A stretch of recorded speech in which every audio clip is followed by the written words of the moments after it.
Okay, we are getting started here.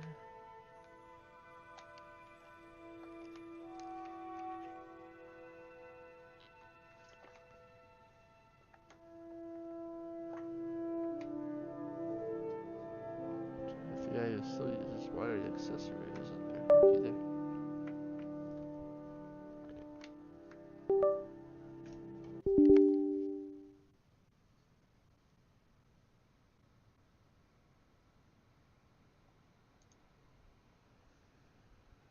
Okay, Windows, but why do I care?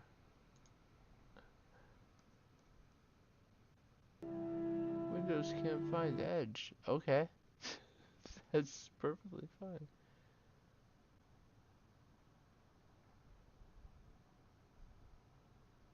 Alright. Are we good? Am I live? Can you hear me?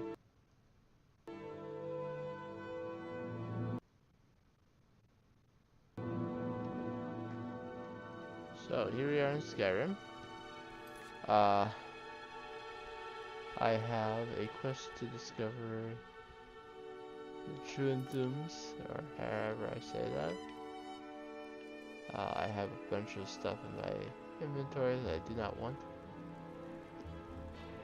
So I hope you enjoyed the bonus episode of me playing around as a vampire. If you haven't seen that, as of March 18th, 2026, it should still be available for a little bit longer as a Twitch VOD. If it's not anymore, it will always be available as an archive on YouTube. But today, we're going to be continuing on with usual Skyrim as usual. So, last time, I encountered the ruins of Rukund, and said I would check to see if that was anything special. There's the Wisp Mother, there's some chests, but beyond that, there's not really anything specifically special about the ruins of Rukund. So we're not going to be checking that out, but we are going to be finding the remaining player home. We'll be going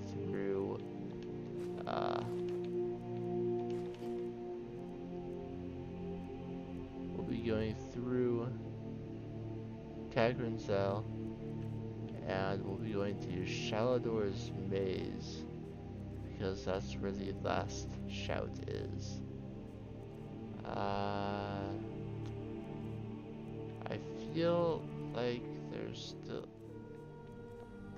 It's basically potions that's still weighing me down at this point. So I'll just go to Arcadia and get rid of these potions. And then we'll get on our way. As it so happens, Cagranzel and the last player home that I have the journal for in my inventory right now are basically right next to each other on the map. But because of the way that the quest to get the player home works, I'm going to want to do that What do you first. need? So you're interested in my potions and ingredients? So I'm just gonna, even though she doesn't have anywhere near the weight, I'm gonna just sell those off. I'm gonna sell all 10 of the weaker fortify archery potions. And with all that sold, my carry weight is under 150, which is not bad.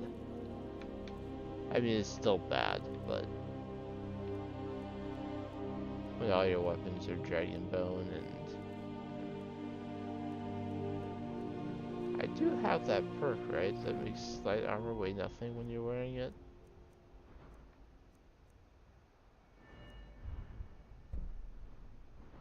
Light armor weighs nothing, it doesn't slow you down in one, yeah. Look.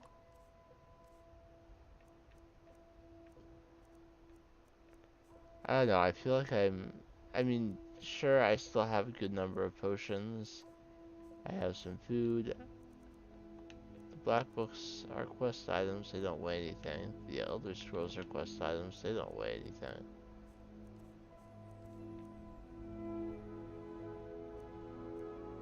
This is Centurion Dynamo Killer is 4. But in any case, we will be heading over towards Kagrinzel. And if I go to it, then we'll be fine for finding the player home. So I'll set a custom destination just so that I know that I'm riding towards it.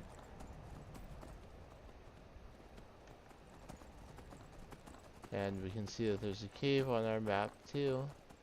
That's the cave we have to go to. There's some frost trolls off to the side, but whatever. Go ahead, let's take them out. If I can get off my horse.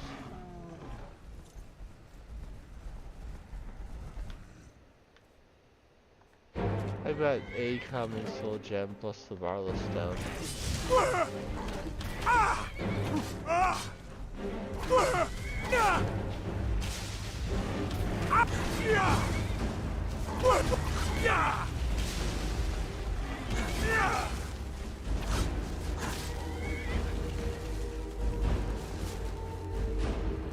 Actually, I could have done that even better, but oh well.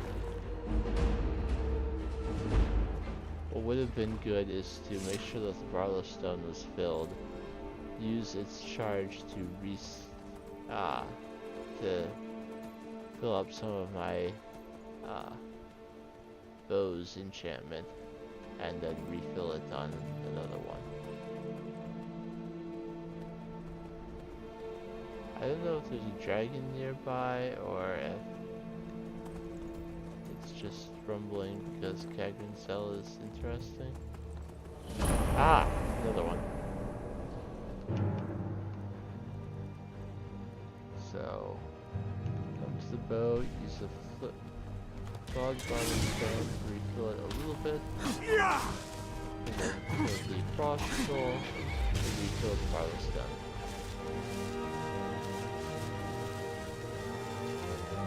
Perfect. So, Kagrinzel is now discovered. My horse was temporarily using tank controls.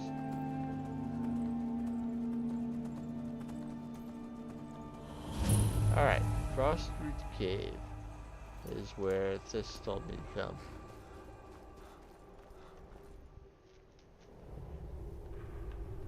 I keep on thinking it's the Frostfruit Cave, but that's the name of an inn. So, to prepare myself for the Waffle and Soul Trap I'll be doing later. Well, actually, I have a bunch of black soul gems that aren't filled. Huh? Quick soul trap and stealth kill on you. Lying little harlot. That brat ain't mine. Oops, I missed. Well, I didn't outright miss the, it was blocked by a pillar. I hit what I was aiming at.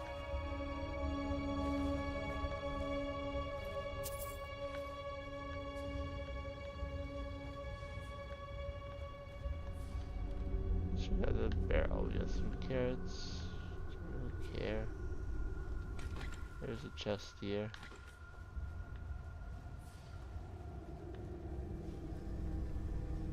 So to get to this player home, we have to go through some bandits.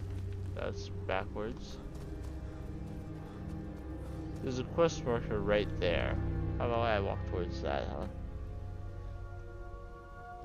Alright. Next section, access Kuruthum's manufactory. Now there are additional enemies in here.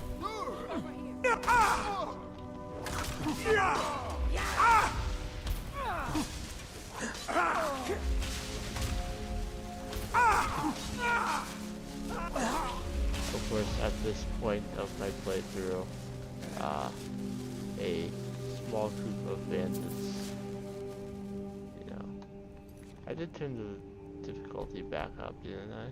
Yeah, it's on. I had turned it down for part of the vampire special because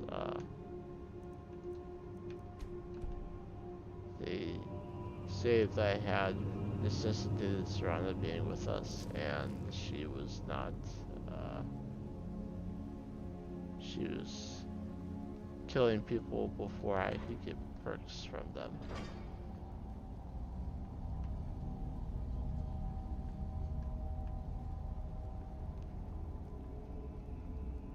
I suppose at this point I could ask, you might be able to ask Valerica to make you a vampire, but I'm not sure.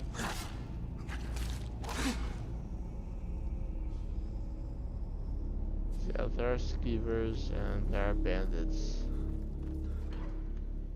We don't want these things in our home, but hey, present. There are both.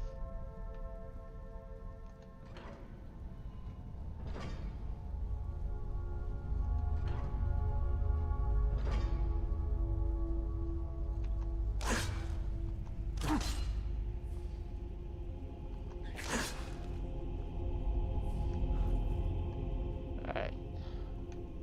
I believe that's basically all the enemies cleared out. This takes me down to the manufactory, which is not the main house portion. The main house portion is the upper level.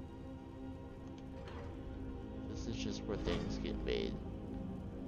So if I come straight back from there, I have to examine the corpse for clues. This is 6 ancient artifacts. He's got a journal and a Dwemer actuator on him. So let's read journal number 2. Skyrim Expedition, Day 19. We have spent 2 whole days stumbling almost blindly in the dark, and then suddenly there it was, the Kuathums. It is here that Clorgic and Duramak built their home. It was once a grand palace, but time and negligence has humbled its mechanical splendor. Nevertheless, by making this discovery, we have etched our places in history. Skyrim Expedition Day 20. What a fool I am, to think I could control these mechanical puppets as Duramak did. Based on my notes, it seems I must summon a Dwarven Sphere Overseer and provide it with the following parts. 3 large cogs, 3 actuators, 1 unit of oil. But alas, I am a historian and the language of machines is foreign to me. I managed to figure out how to summon the Overseer by pressing the side buttons on the panel, but I wouldn't know what an actuator was even if it smacked me in the face. For now, I must rest and regain my strength. I am so tired. Well, he did in fact have an actuator on his body, so I guess that tracks. There's a cog here and another actuator. And then on the other table, assembly line constructs. According to my research, Duramak's constructs were meant to clean and organize the living space. Clorgic was creative but messy, his thoughts a scramble that only Duramak understood. While the Centurion and Sphere assembly lines are damaged beyond repair, the Spider construct can thankfully do the same work, albeit at a bit slower pace. The assembly line can be powered by placing a dynamo in the actuator, which should provide the energy required to build the construct. Once the construct is built, I'll need to activate the levers in the house to have it renovate various sections of the home. By my calculations, each section should take no longer than a day to finish. Here are the other 2 dormer cogs, the actuator, and the oil. Everything you need is right here. So activate Dwarven Sphere Oversphere. It will pop out right there. Give them the parts.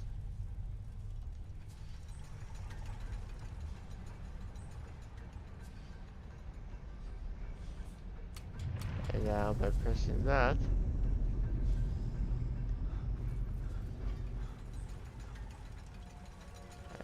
activate everything. So there's a dynamo actuator right here. And I did bring a Centurion dynamo core with me. But the game does not necessarily expect you to know that you need a dynamo core. So back here, in addition to some things like some dwarven metal ingot, there's a spare dynamo core on that table. So if you need one, there is one here. Actually, there's more than one here.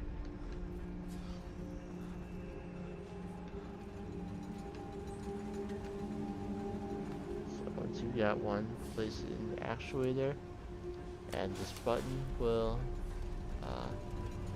work.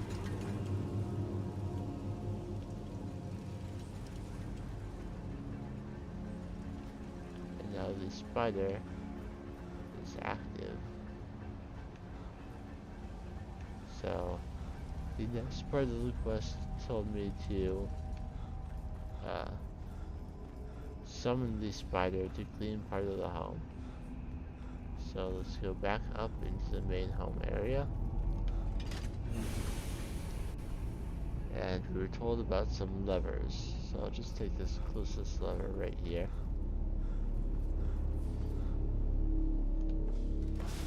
And the spider shows up here.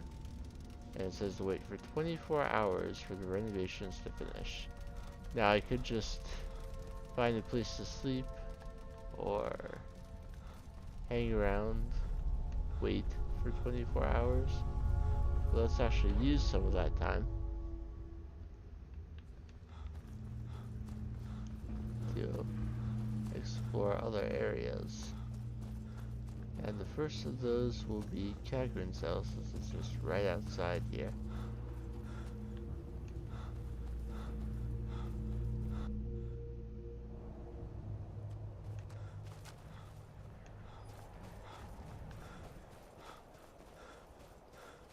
The entrance will be right between there. Alright, so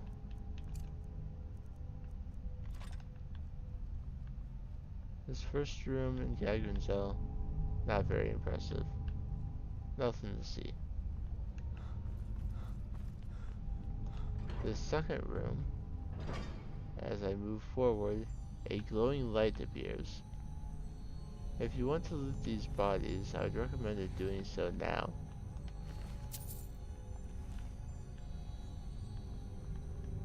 There's not really anything else around the room. Okay, I'm going to warn you right now that it may not be a bad idea to turn your volume down a little bit, because there's going to be quite a grating sound. I'm going to talk as soon as I touch the strange orb, so I'll give you a few seconds to turn it down if you want to. And here we go.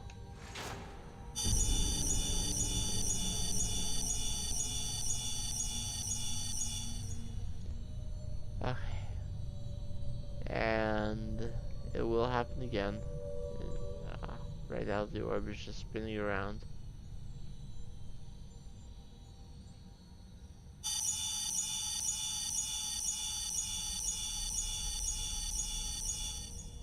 Okay. The speech is done. I'm going to use Become Ethereal just in case. And this opens up. And we're falling. We're falling.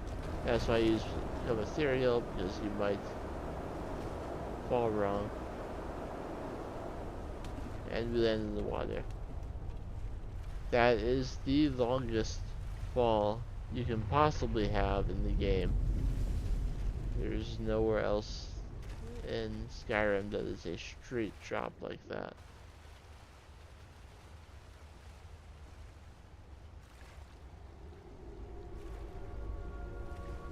So, what does that do for us? Nothing really. We're deep inside Kagranzel now, and there will be some falling rocks here and there, but it's really not anything special. There are of course some chests. Why wouldn't there be?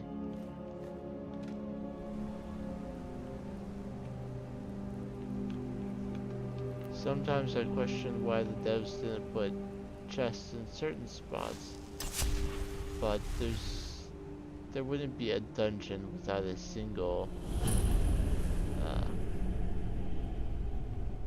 chest in it at all. Occasionally rocks will fall here.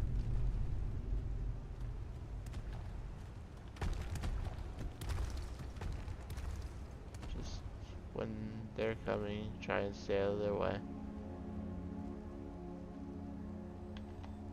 And of course, why would there not be Falmer?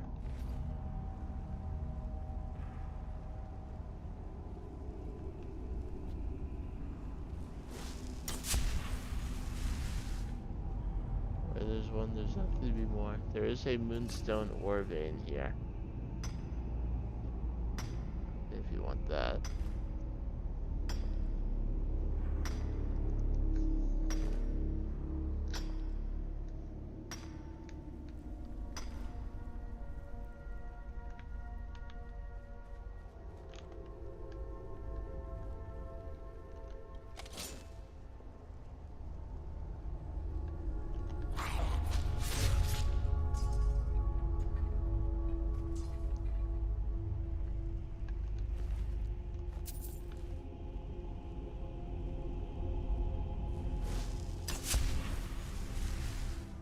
There's a larger central area up here. And see back down. See that we've already come up a fair way. There's gonna be a Falmer here, another Falmer right behind, and a third Falmer following them.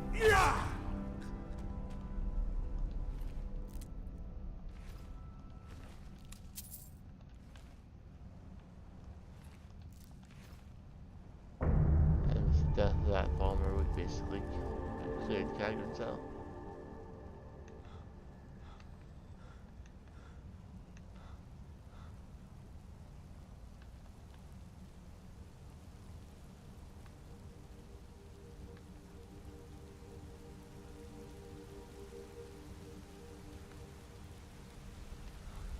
Pops out of that one.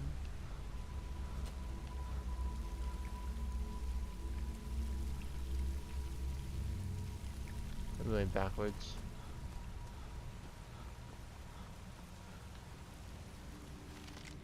No, I'm not. Oh, there's a staff of paralysis here.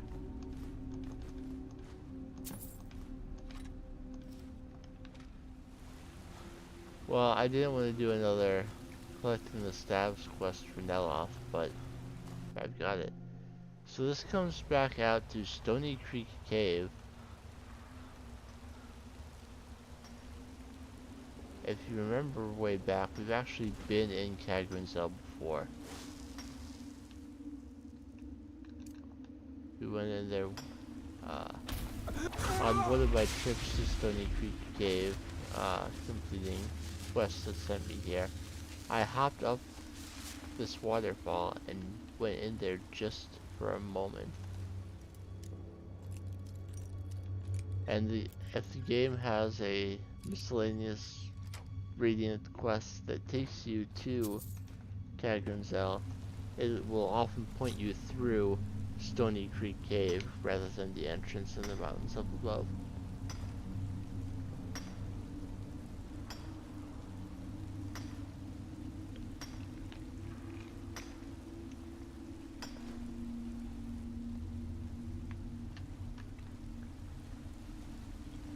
I'll take these moonstone ore veins just because I like moonstone.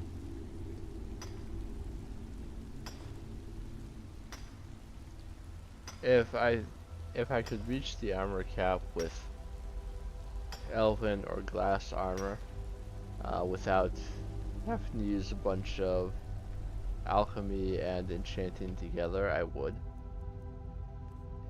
because my 703 armor rating right now is a fair bit above the cap. So you don't need to do much with... You don't need to do even as much as I did with the armor to reach the cap.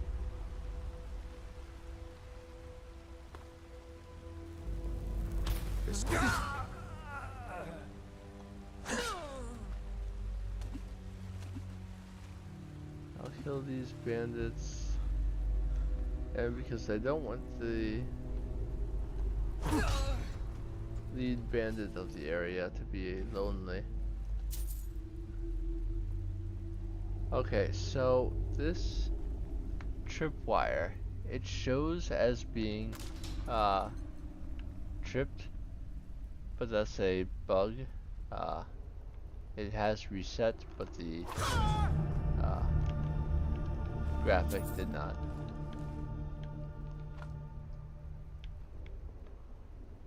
So there's still the same, you know, ingredients and skill book that were here on all my previous times through Stony Creek Cave.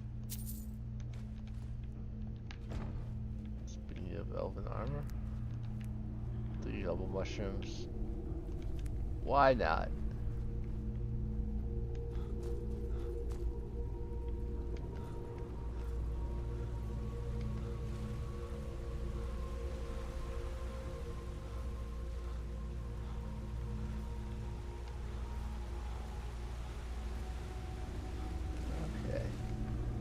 So, despite going through technically an entire dormer ruin,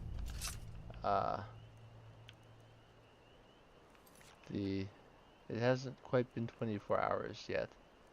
What I will do real quick while I'm waiting for that 24 hours to elapse is I will pop into Riften and return the amethyst that I took before I decided that I was going to level up my pickpocketing faster.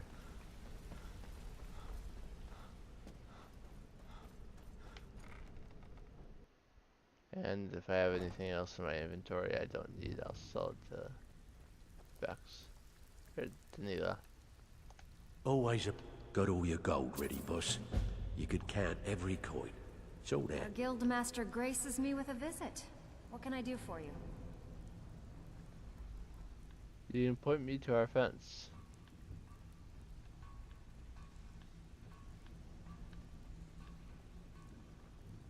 Is she sleeping?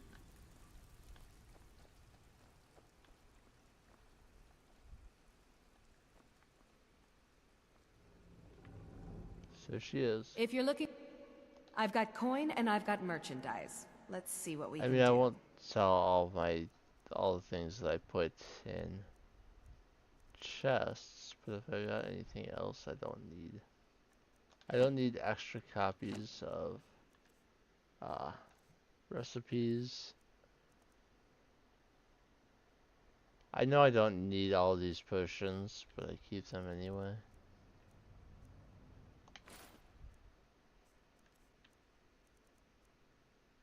I picked up an elven bow somewhere. All right then.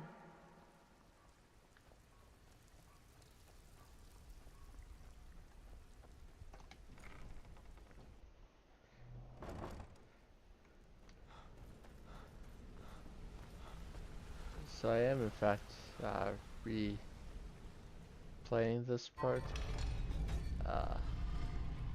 after I ended the vampire shenanigans earlier this week. My microphone was still muted when I played more. Trinkets and the finest oddities from Morrowind. The time has come. It has? What do you mean? I have done all that can be done. There is nothing left. No quests to be undertaken, no villains to be slain, no challenges to face. I have them all. Except for you. You are my last challenge. Only you can send me to Sovngarde with honor. Make your preparations. When you're ready, come find me at my last vigil. Beautiful baubles and gleaming The Ebony gemstones Warrior is over quite here. tall. When next we meet, It will be at my No last matter vigil. what race you play The as, he will fairest be taller prices than and the you. highest quality in Skyrim. So that is going to be, that's basically how many Skyrim playthroughs end, with fighting the Ebony Warrior.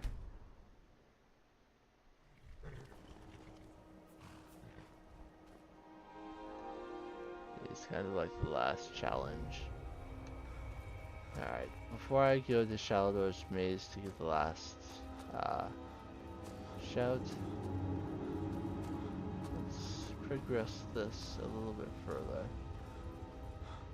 So I spent some time, but it's not all the time.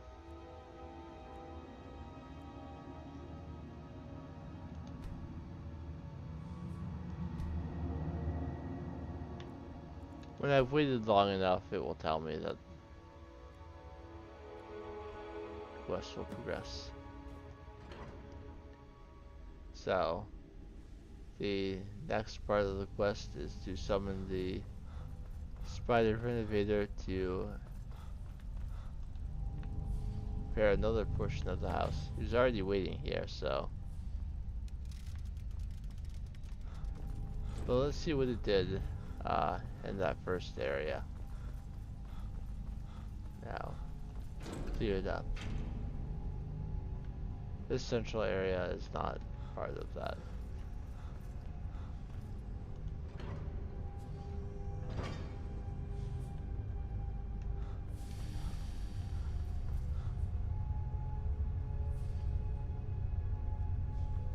But there is a throne in here.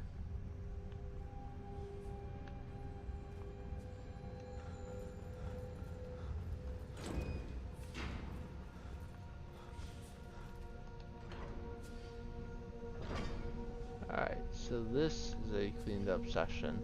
This is basically an alchemist's paradise. Lots and lots of ingredients, an alchemy lab, you got some sacks, you have areas of fertile soil spread throughout this room. In the inside part here, you got some Jazz Bay, lots of Jazz Bay. Growing in the water there. Have an entire juniper tree.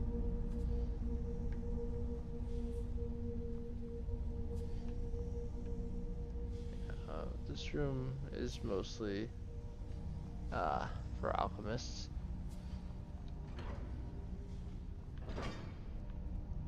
You got the chair and the table just outside of it.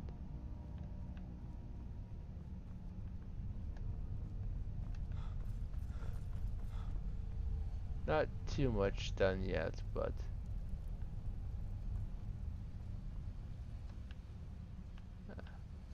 we are progressing towards a repaired home. There's a mannequin right here.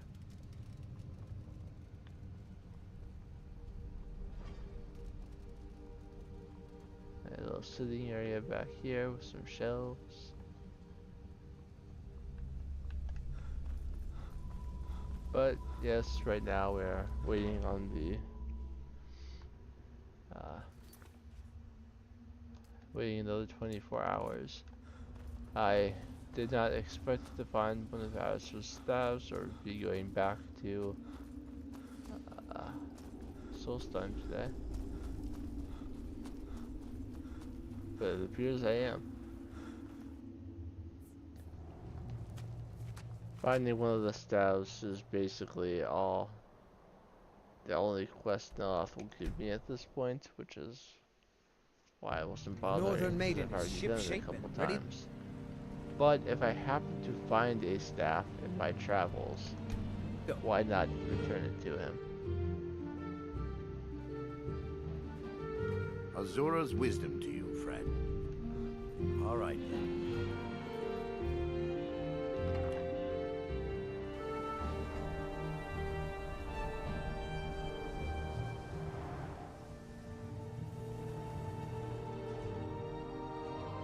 I wonder if a dragon could be captured alive It would make a fascinating test subject. I've got Ezra's staff. You didn't have to speak a word. You've proven your worth, and I'm as good as my word. Take this staff from my Mostly staffs. They're my specialty. It's a nice staff, but I don't need it.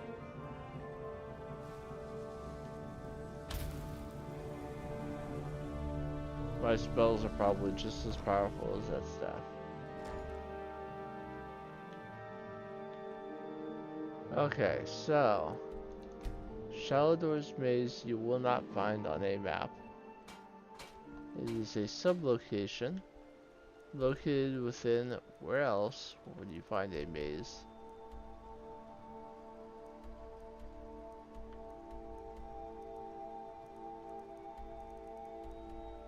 A labyrinthian.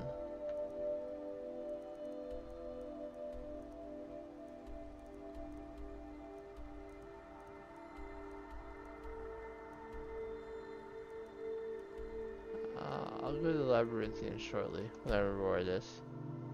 Hello Dixie, welcome to the stream.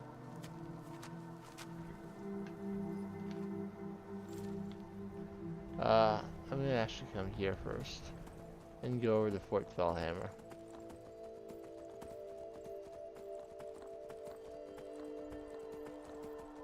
There are two locations over here that I just haven't discovered on this playthrough. They're not of vital importance to the game, but why not discover them anyway?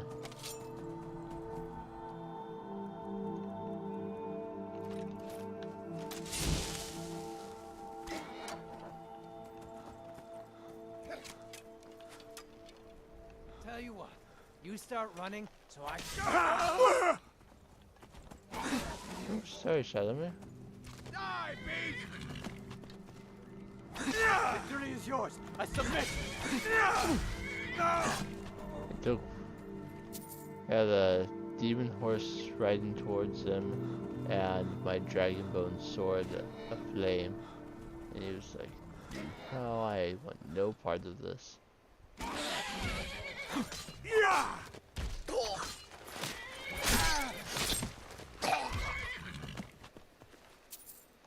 And who can blame him?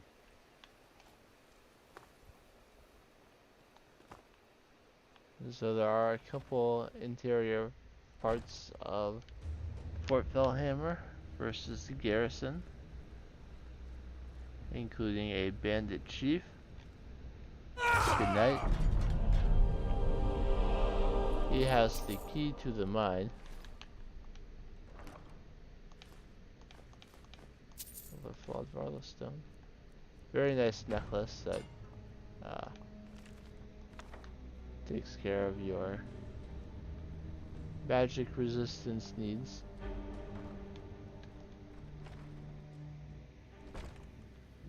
A reasonably powerful mage that could still kill me, but nothing else. It's an expert lock if you don't want to worry about the key. If you haven't finished leveling up smithing yet and are looking for more iron to transmute, you could do a heck of a lot worse than Is someone there? the Fort Fellhammer mine. There is a significant amount of Someone iron there? ore here. It's not Voltage Stream Camp, but it's pretty good.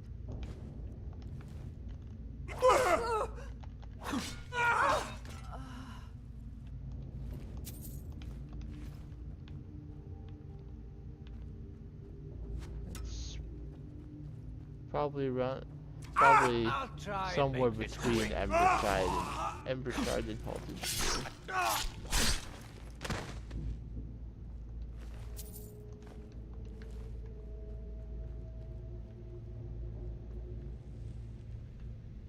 But it is just iron ore, no other ores. Unless, you know, you get a random silver ingot off of one of them. As I did today. There's a skill book where Sineam and the orcs there. All my skills are level 100.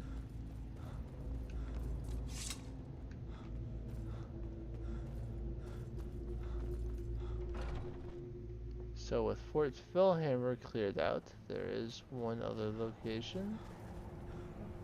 There's also a smelter here. If you find some ore and want to turn it into ingots, you can do it right here without traveling elsewhere. Of course, that wouldn't be a way to reduce your carry weight, because for iron it's 1 ore to 1 ingot instead of 2 ore to an ingot. So your carry weight would still be the same even if you smelted any iron ore you got there. Now if you transmuted it into silver and gold and then smelted it, that would reduce your carry weight.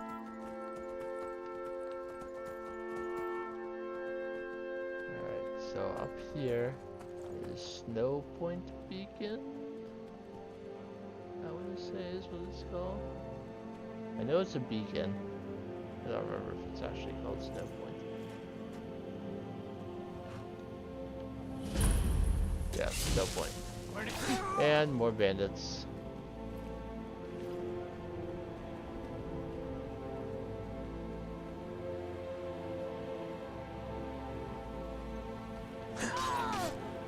A regular bandit and a bandit chief.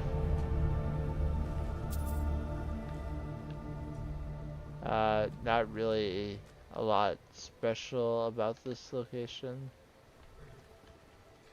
I mean, sure, there's some nice-ish arrows.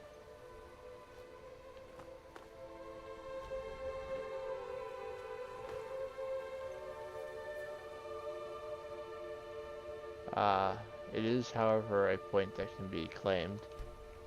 I will claim it for, as I typically do, I will claim it for the faction that, for hold guards as opposed to another faction.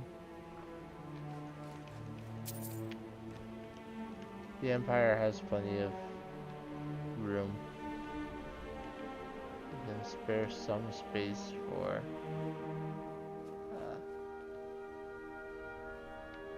winter hold guards. It seems to be only the vampire mostly the vampire places that I can't claim.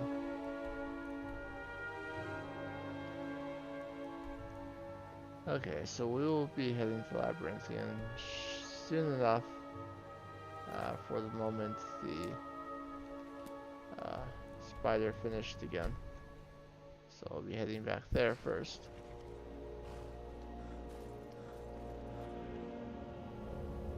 If it takes 24 hours for it to finish, then it makes sense to come back here at regular intervals.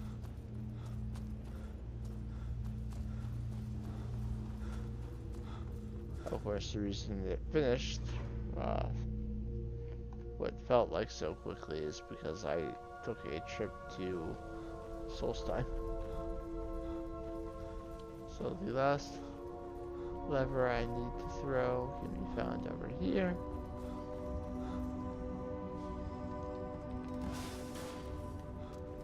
I'm waiting 24 hours again, but spider finished the area over here, and there are a couple things I want to mention. The first is that I am not interested in these bot comments, and I'm always willing to take just a moment to say deleted. Also though, we got a bunch of mannequins in here and display cases for any weapons you may have.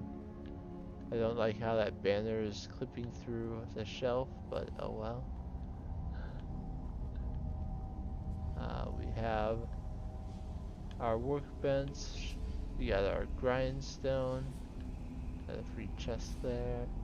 We got our tanning rack, a smelter, some pre-made iron ingot,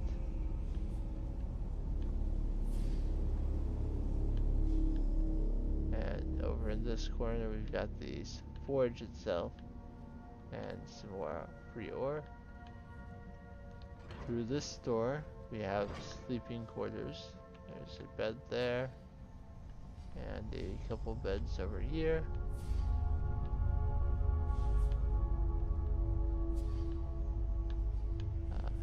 Some owned beds. I assume those must be for children. There's a small trophy base here, and we didn't make a trophy room in any of my houses. There are small and large trophy bases. The small one you can get a model of if you have the materials: a draugr, a dwarven spider, a falmer, a goat, a hagraven, an ice wolf, a mud crab, a skeever, a skeleton, a slaughterfish, or a spriggan. The large trophy base would of course be larger creatures like dwarven centurions or giants. Yeah, their usual practice dummies and things like that.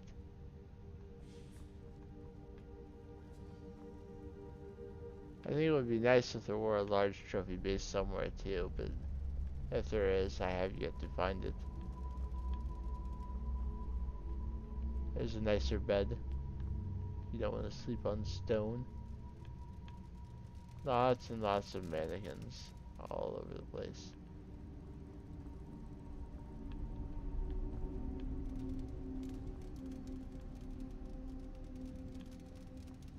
So if it's your ambition to have as many, oh, there's an arcane enchanter in here too, and actual bookshelves rather than just static shelves. So if it's your ambition to have like every unique set of armor actually on display, you might want to look into this house because there's a lot of mannequins. Or you can just make sure that all of the player built houses, the Lakeview Manor, Winstead, and Hillarton Hall, all have armories, because those have like 5 mannequins each. Plus a basement mannequin and an additional mannequin in the main hall.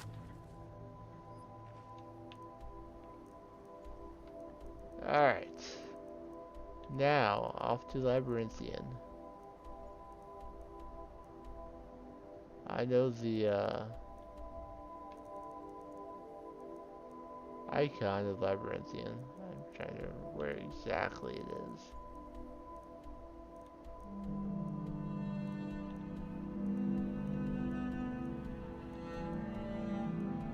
There we go. It was on the mountain somewhere at least. There are a couple of frost trolls here, and I have 2 Flardvala stones, so I'm going to give my bow a little bit more, and then find the frost trolls to build both of those.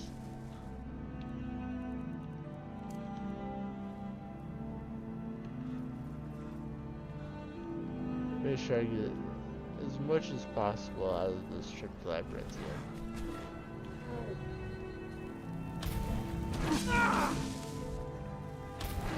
Just to make sure that I hit it.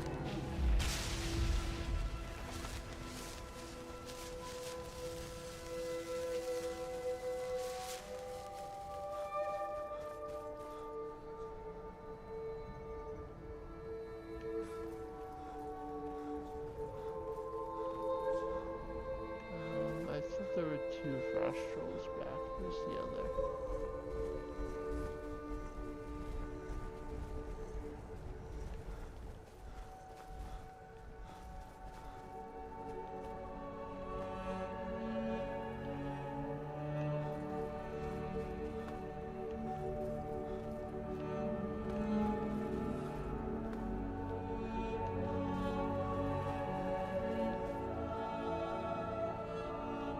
I know that there's more than one in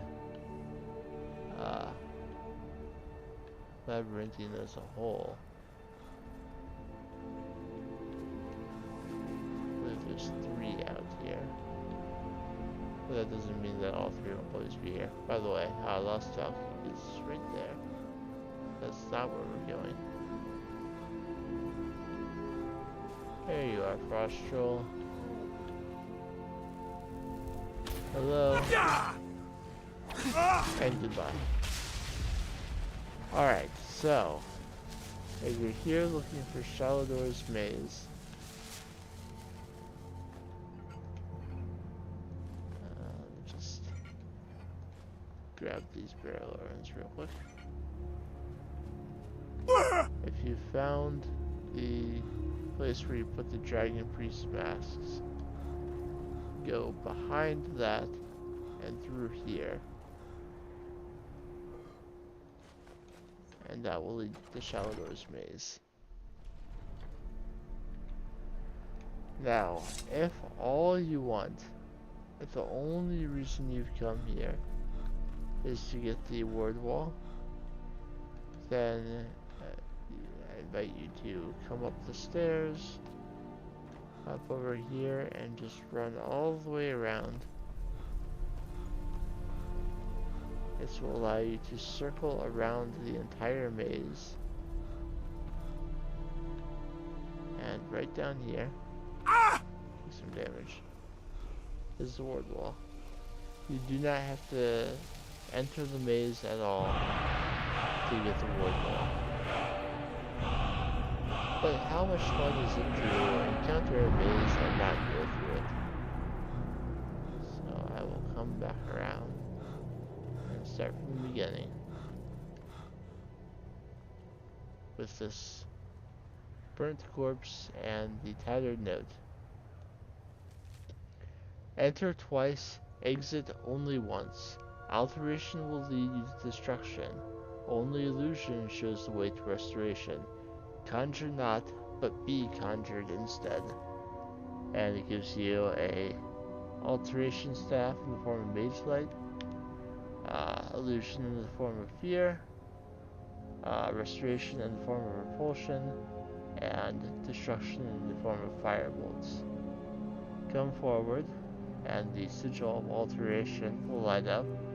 I can use any alteration spell, but it was giving me the staff of mage light.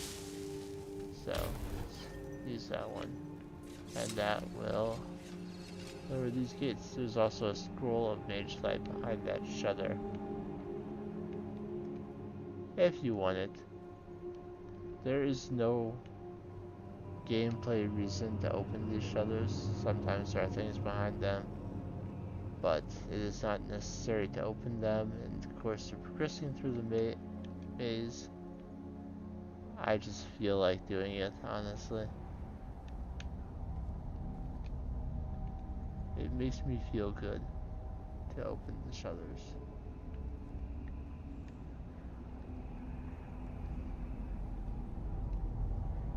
So this maze is not terribly complex.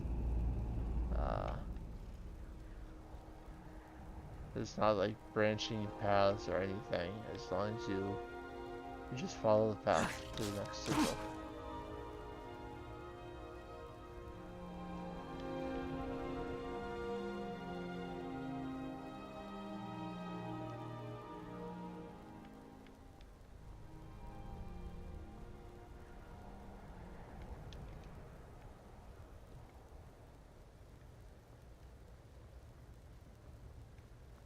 Yes, these shutters can allow you to peek ahead to the next portion of the maze, but it's not a big deal.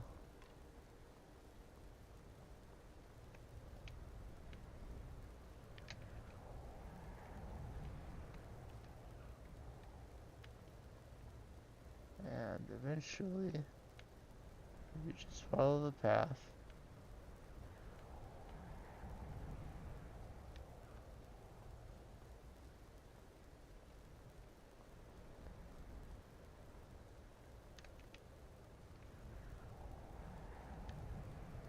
A sigil of destruction.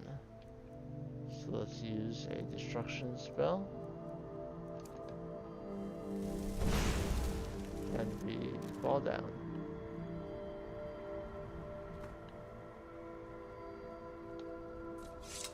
So there's a conjuration sigil on that wall, but it said conjure not, but be conjured instead. So if you come up here, come over here, there's a way back up.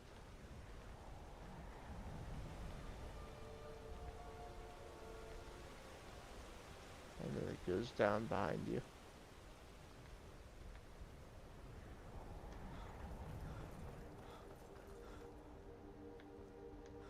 So now we want to go back towards where the ward wall is. Which is over this way. And enter the maze from this side. It said exit twice. There's an illusion sigil here. You don't have to use the spells that the staff corresponds to. You can use whatever you want.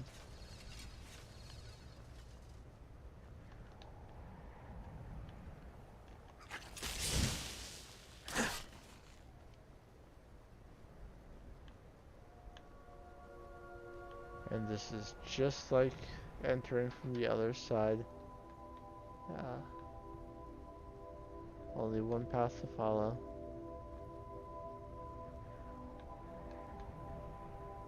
Still no gameplay reason to open the shutters, apart from them sometimes having something behind them.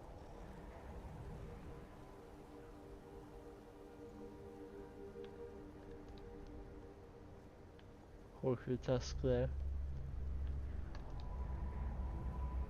Bloody rags there. I had a mod once for Alakir armor because I wanted to roleplay as an Alakir warrior, but their clothes have no armor rating. So I installed an Alakir armor, and one of them was fairly basic. But if you wanted the one that looks like Nazir's, you had to find bloody rags. I had such a time trying to find them. Mostly found them on wounded soldiers at various camps, but it's not easy. So there's a skeleton and the Liminal Bridges Conjuration book, if you want it. Your conjuration. If you came to the maze of Shalador before learning every spell and leveling up all of your skills to 100 like a normal person might, there's a spell tome for Heal Other there.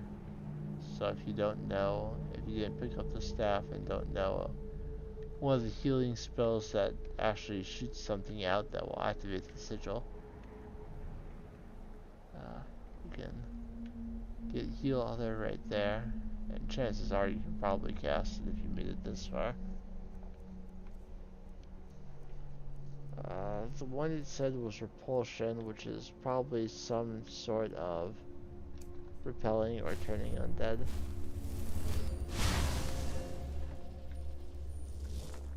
So we fall down again, and now this Trial of Conjuration appears.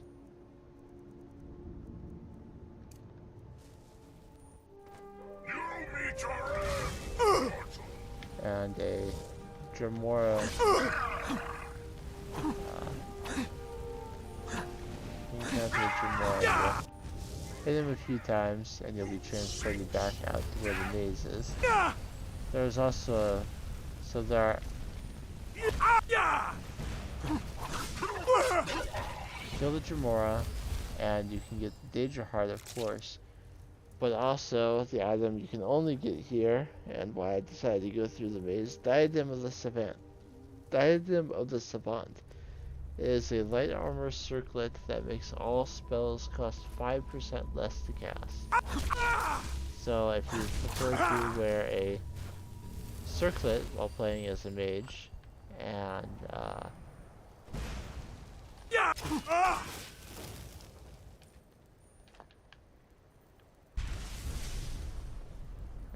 want to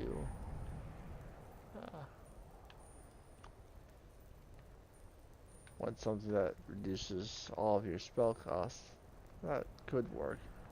I mean, the Archmage, the things you get during the College of Winterhold are probably better circlets, but that one has some light armor on it.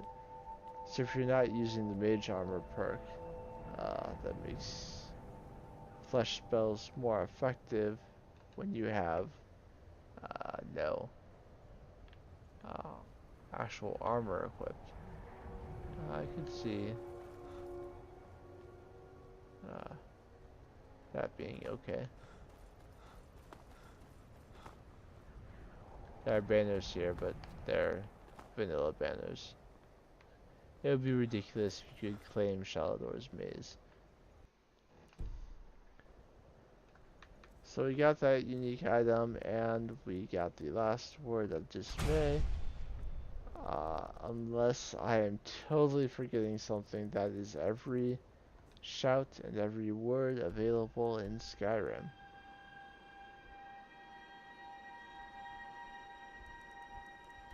Let's return now. Oh, it lets me check the map, but I can actually fast travel from in here.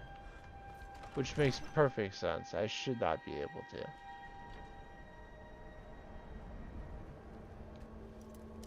Let's see this chest on my way in.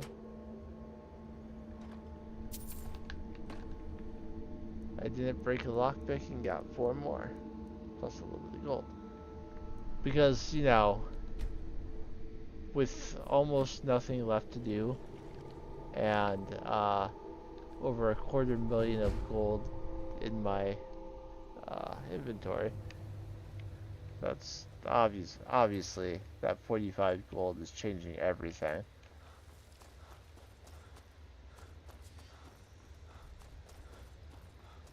So the automaton finished again, and that time the quest was ended.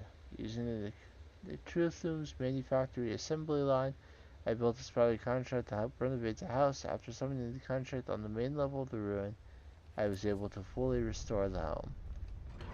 So now this is a fully restored home, filled with a number of amenities, and no longer a bunch of spiderwebs all over the place.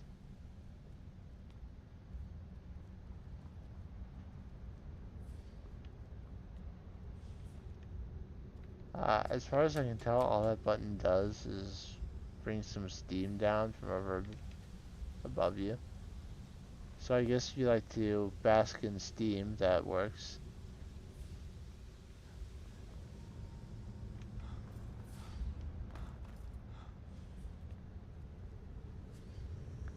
So over here, we've got a cooking pot, but we also have an oven, so full,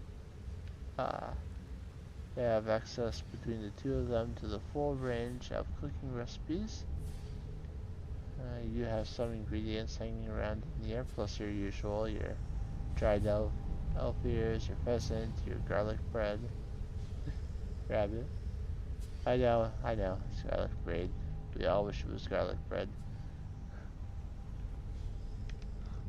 Yes, I want a garlic bread plant in my house. It just gives me garlic bread periodically.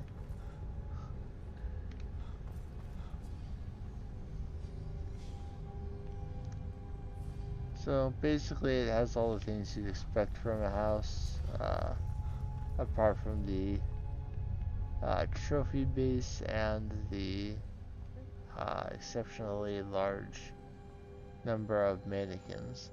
It's not really all that different from most other houses, but it is kind of neat to have a dwarven home, I guess.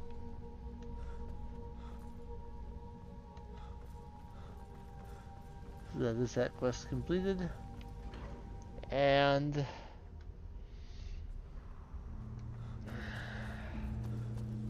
is there anything else left to do besides fighting the Ebony Warrior?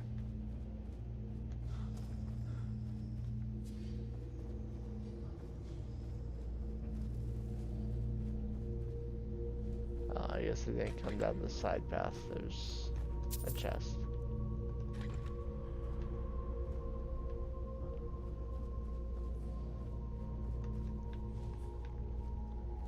I mean, I showed you a fully furnished cellar. Sure, I haven't completed all the wings in all my houses, but I mean, they basically tell you what they are.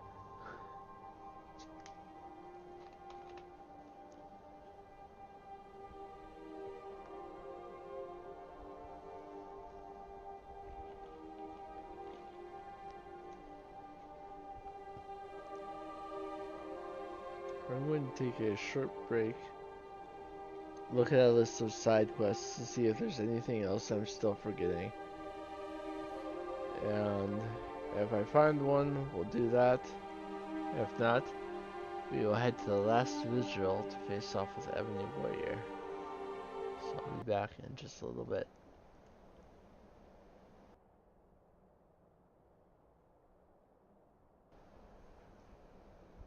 Don't let me forget to unmute.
Okay, I'm back in.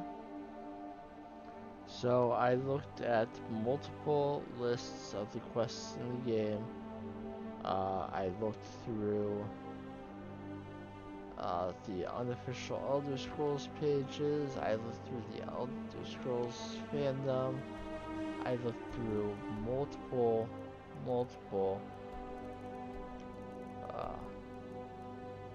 lists. And I could find only 2 quests that I could not remember having done. And one of them I am positive I can no longer do. One of them I just don't remember having done, but I may have. Hi. Okay, Need some? so Gorm Hi. can tell you to take a letter to Captain Aldous in Solitude. I may have done that, I may not have. Either way, Finally, someone comes in. Kick off your boots. What do Oh, you here we want, go. little elf? is there something bothering you, Gorm? There is a problem, yes. I'm worried about Idgrid, and I don't know what to do. What's the problem? She is so lost in her visions, and it's only getting worse. I've looked after her safety for so long. If she can't tell what's real and what's not, how will she continue to lead Hjalmarch? Is there anything I can do? Yes, I suppose there is.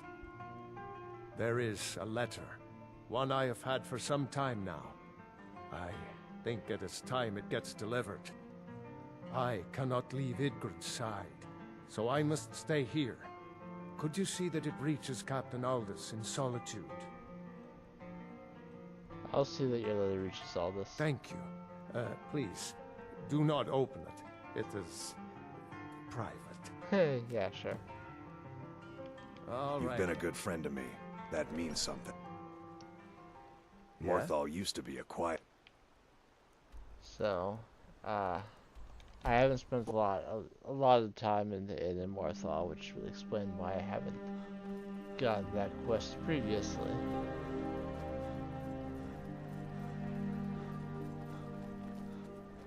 What is it?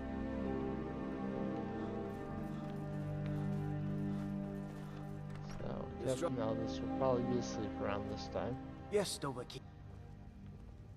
I like when they address me properly. Disrespect the law and you disrespect me. So it's private, but of course we're going to read it. We read everything. Aldous, you know what we've spoken of in the past. It is time. Change is needed. Something must be done. I await your response. Gorm. Good to have you by my side, friend. I need reliable people around. I have a letter for you. For me? From who? It's from Gorm in Morthal. Well now, that is something. Hand it over, please. Oh no. I hadn't heard from Gorm for a while, so I'd hoped he'd given up his little scheme. The last time we discussed this issue was before the Standable War broke out. Things were different then. Now what he's asking, it's just impossible. Even if it worked, the questions and accusations it would cause, well, I'll take it under advisement. Thank you. And use you a small amount of Keep gold. my men in your prayers. They'll need them if they don't. All we show had up. to do was talk to Gorm and talk to Captain Aldous, so it's not surprising that What the business do college mages have in a there's a place like small Sarthal anyway? It's a amount place of for gold. naught. The other quest that I hadn't done that I am 99% sure I can no longer do involves Orc strongholds. And it is called Find the Forge Master's Fingers, but I'm pretty sure I can't do it anymore because I'm already bloodkin to the orcs. We only trade during the day, Outlander. At night, most rest in the Longhouse. I'm still an outlander because I'm not an orc who lives in the strongholds, but I am bloodkin. I have done quests for multiple Get 'em. Kill 'em. orcs throughout the Can I help various you? throughout Skyrim that have made me bloodkin. New to Narzelbur? It is said that an orc, by tradition, a mother always teaches her children how to smith. If a chief has a second wife, she is called the Forge Wife, in honor of this. Also doing the Cursed Tribe and Largishbur also makes you bloodkin, though it doesn't say so anywhere in the game. Father, I'm worried about Gadba and Mole. What about them? You don't worry about 2 orc men coming into your stronghold? That they I've might read the challenge entrails you? many times. He is our creator. Malik. He watches over all orcs as his children. A truth those who leave My the brother stronghold keeps trying to are spin quick these to forget. fantasies to me about my aunts and our father. He's crazy. Are the gods angry with me? Why do you ask me that? Why else have they cursed me? Killed all my wives? Perhaps it's a sign of their love for you. They don't want to see you with unworthy mates. Then they should send one they consider worthy. Patience, boy. The great stronghold of Narzlbur welcomes you, outsider. You're the chief? Yes. I earned the right by slaying my father in single combat. One day, I will have a son who will challenge me when I become too old to lead, and the stronghold will have a new chief. Until then, I alone have the right to have wives and children. It ensures our strength. How are things in Narzlbur? The mine is rich, and so are we. But I am cursed, it would seem, to live alone. You're never married? I've had several wives, but each dies sooner than the last. I was lucky to get children out of the ones I did. Have you thought about anyone else? I think of Uglars, an old friend. When we were little, she ran into the woods to hunt, and never came back. If someone found her, she would make an excellent mate. I may have some orc quests to do after. Oh, if I found Uglars, I'll talk to her. Ha! Good luck to you, friend. She's not one who likes to be found. How do the orcs govern themselves? The Code of Malakath. It is both tradition and law in the strongholds. Break the code, and you must pay blood price. The code is not written anywhere. It is known and carried on by the orcs, and all who live in the strongholds follow it. For an outlander, following it is simple. Do not steal or attack anyone in the stronghold, or be ready to pay in gold or blood. Any work to be done in the stronghold? How about a test? Your muscle against mine. Okay, but soft. Just like all outlanders. I'll brawl him later. And there's a very simple reason I won't do it now. Let me fast travel over to Dragon's Reach real quick. I need to go to my house first. I almost fast traveled down to my house. That is the peak of lazy. Fast travel from Dragon's Reach to your house and back up.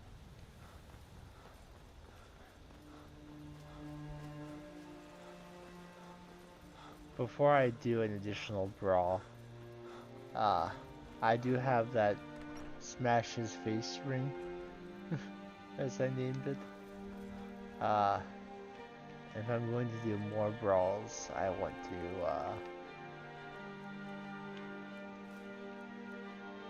enchant another.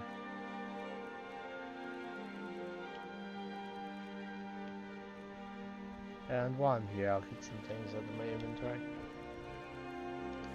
I will return to that stronghold after I find Uglars and brawl him then.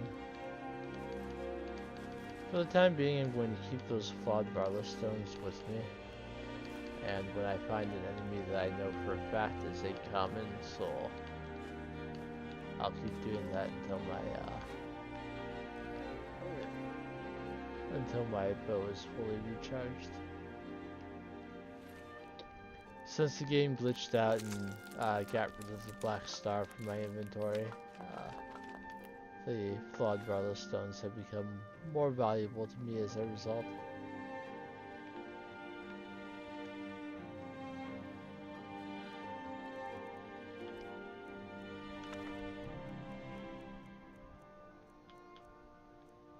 I assume at some point I will do an additional playthrough of Skyrim. I don't think this is the last time I'm ever going to play the game. But before my next playthrough, I'm going to look to see if there are any mods to keep soul gems from disappearing from my inventory.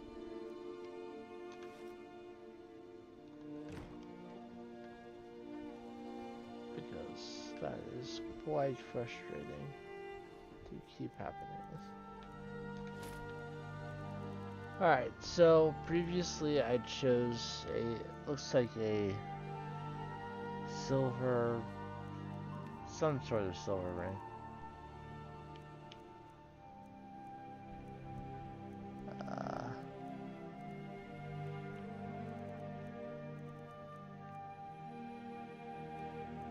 You know what, I'll choose a gold diamond ring, just cause it feels fancy.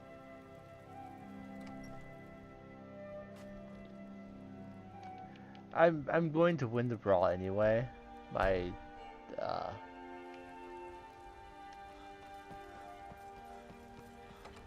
my armor will prevent him from hurting me much. But I'm going to make a new Smash His Face ring. Divine. That will give me so more you than wish to master the +2. arcane arts. Excuse me, more than +2 to my unarmed strikes. Remember, your mind is the best weapon you have. Gold diamond ring. Come to With Dragon's my Reach to unarmed. discuss the ongoing hostilities, like the rest of the And great warriors. I can put 2 things on it.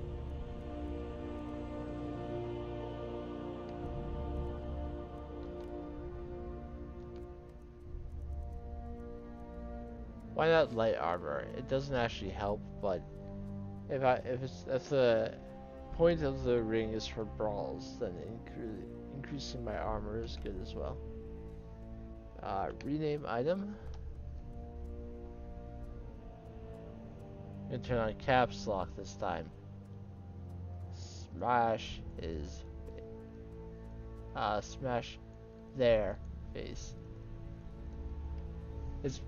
It's not impossible that I will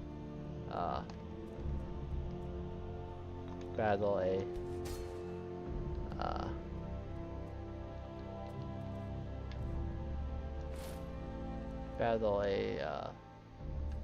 brawl a female.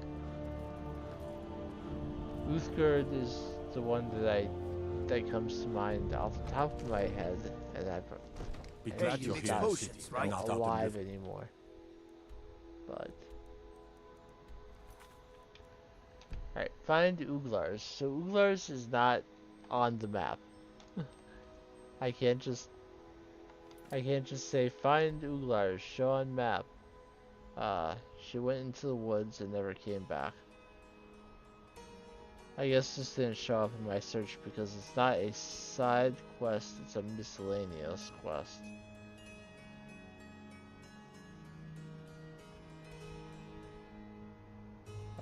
Uglars auto-corrected to flats, so Google is trying to tell me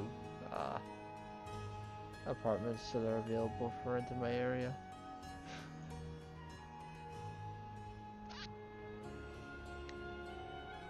No, I've heard the horror stories about that company. I do not want to rent from them.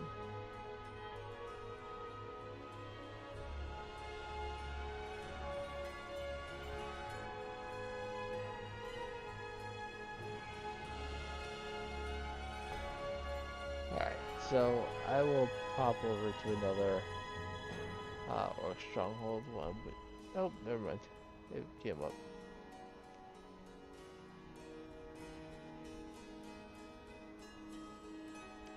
So she's part of the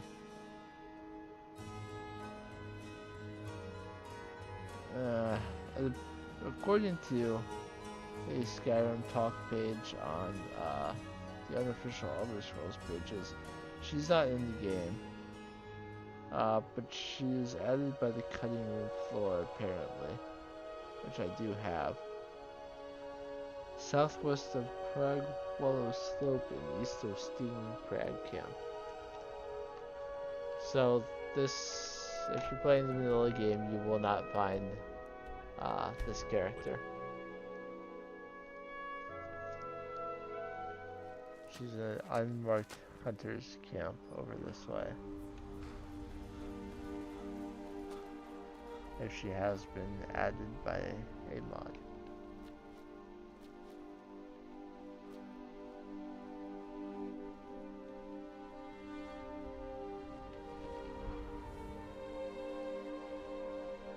Probably right here.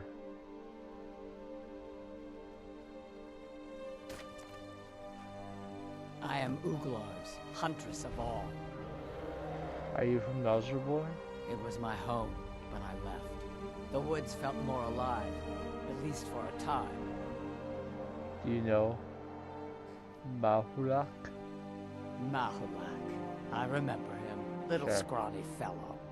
He became chief of Darzobur. Ha! Now that I would like to see. I may go back there someday. He managed to get the ebony mine working again. Always thought that old mine had more to it. Just like Mahulak to smash his way to good fortune. I'm going back to Narzabur. Want to see how it's come. I've been hunting and fishing in these parts for years. And so she goes.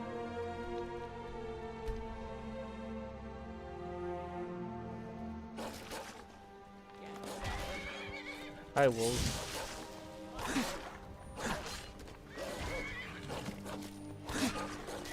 Bye, wolves.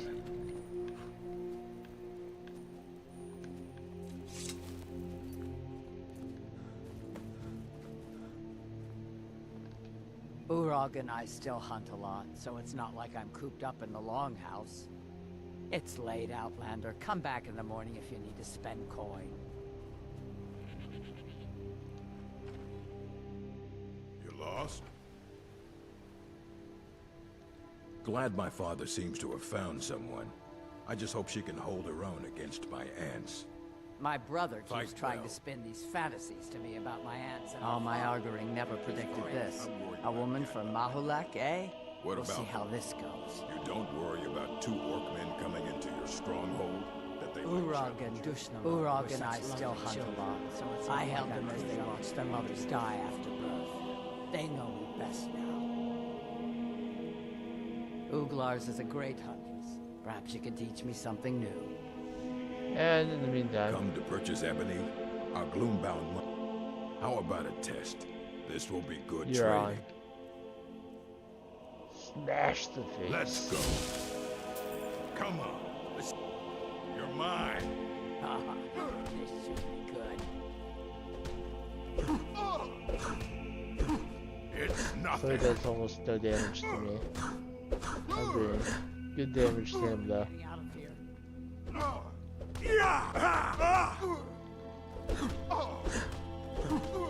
Nothing like a good old fashioned brawl. Do your work. I fought worse than you.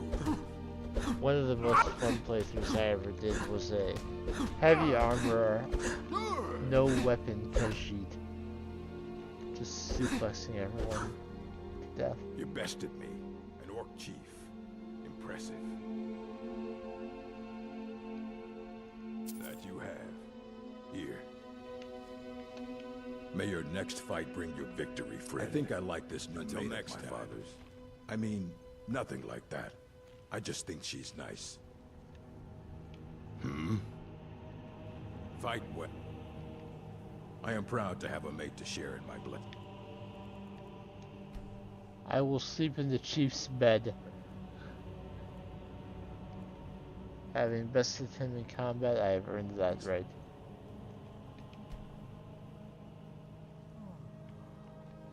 There's also a chest here that is... I'm warning you. Oops. Back off! Your crimes offend the code of Malik. Typical Outlander weakling. But your gold will strengthen our clan.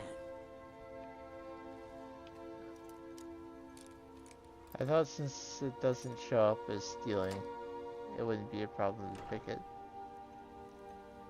I got my gold back.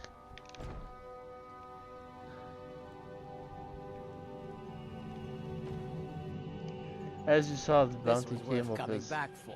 tribal orcs, not You're right about this East place. March.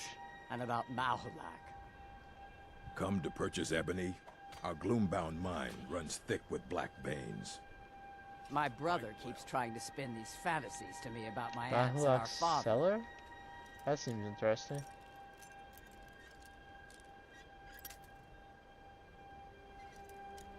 As long as I'm undetected, I can pick things. Let's see what's down there. Oh, there's hides. A hefty amount of Nord mead. Song of Faramir, which is a skill book. There's a master chest down here.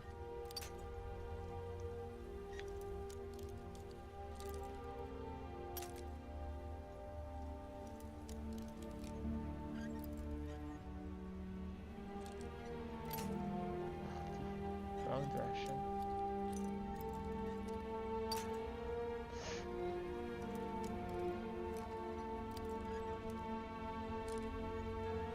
Should have put lockpicking on this ring. Gosh.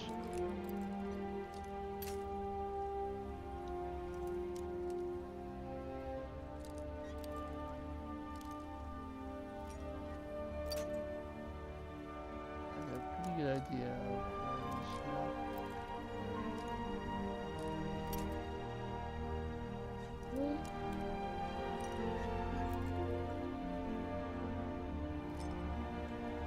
There it is. Most of it is marked as stealing, but nothing totally unusual. There's some meat as well. So nothing groundbreaking, but it is kind of interesting that a orc has a cellar full of Nord mead. Urog and I still hunt a lot, so it's not like I'm cooped up in the longhouse. All my arguing. So you're Bolar's an alchemist then. So, you know, potion, ingredients, the usual. Mm-hmm. They have lots of pelts, which I can take because I'm now their friend.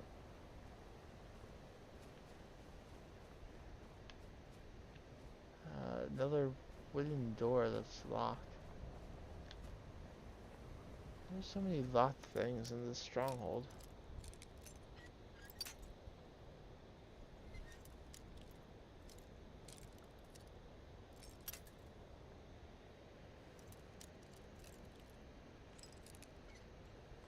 And I'm failing in my attempts to open all of them.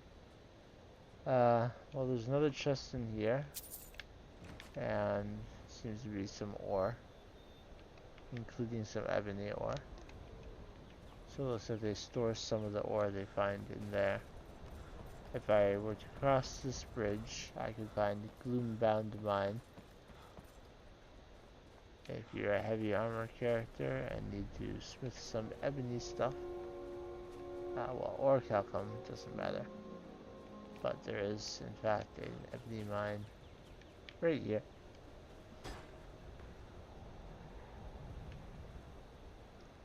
Heavy armor forging skill book. I did see the chest, but yeah. So the Forge Master's fingers is gauntlets. Are you looking to work? The mines are nearby. You bring me ore, I'll give you coin.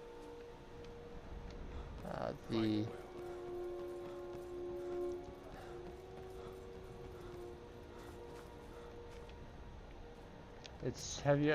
It's a piece of armor, gauntlets that has a fortified smithing enchantment on it. You can pickpocket it back from the person who you give it to.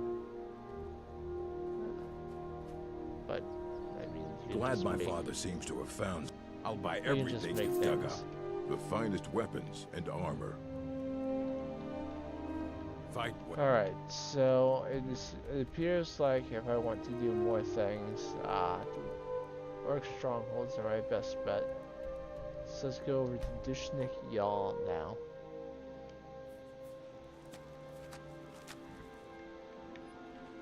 Because when I go fight the Ebony Warrior now, I'm basically done. And, yeah. We only trade during the day, Outland. At night, most We only rest in the trade during the longhouse. It is day. Outlander. Merble knows many poisons and cures if you need them. I help my mother Arab with the hunt. We bring much meat and skins to the stronghold. Orc poisons are to be feared if you wish to trade. I used to wander the corners of Skyrim like you. I miss those days. What do you do for the stronghold? Me? I'm Borguk's brother. I came back after serving many years in the Legion. By then, Borguk had already become chief, and he welcomed me home as family, not as rival as is tradition. You served in the Legion? I did. I was known as Gorbish Gordushnik in those days, in honor of my homeland.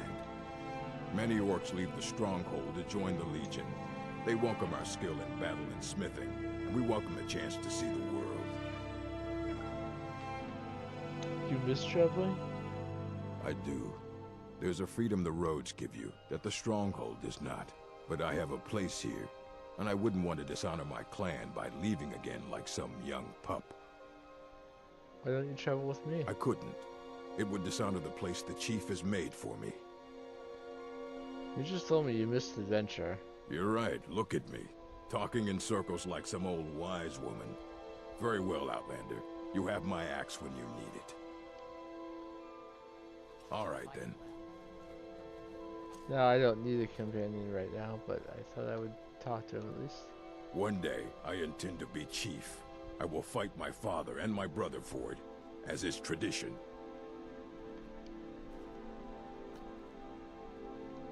Merble knows many poisons and cures if you need them.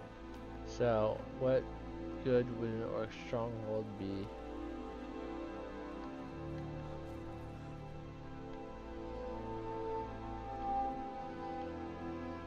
If there was not a mine nearby.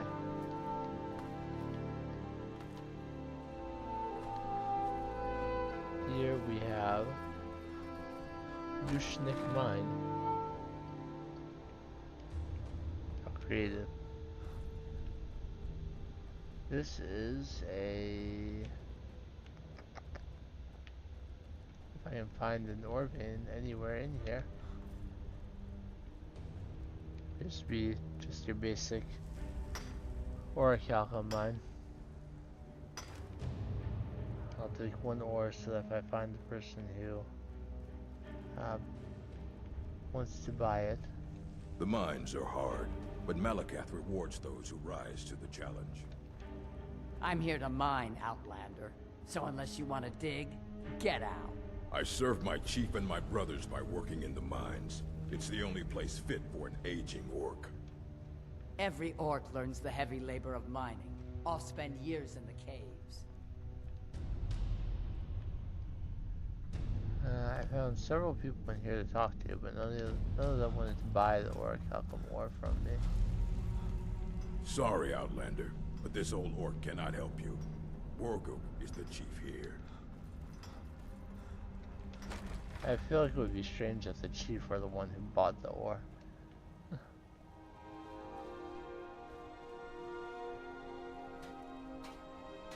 I work the forge with my mother Garl. We mine our own ore and shape our own metal. Are you looking to work? The mines are nearby. You bring me ore, I'll give you coin. I'll buy everything you've dug up. Alright, so... I found the guy outside to talk to and persuade. I help my mother Arab with the hunt. We bring Orc much meat poison and skins to the stronghold. if you wish to trade. Did some mining. The last thing one would expect is the... I am Borguk's favorite wife. He knows my beauty should be praised. You speak to Borguk, chief of Dushnik Jarl. Any work to be done in the stronghold? How about a test? Your muscle against mine. The victor gains 100 gold coins from the loser.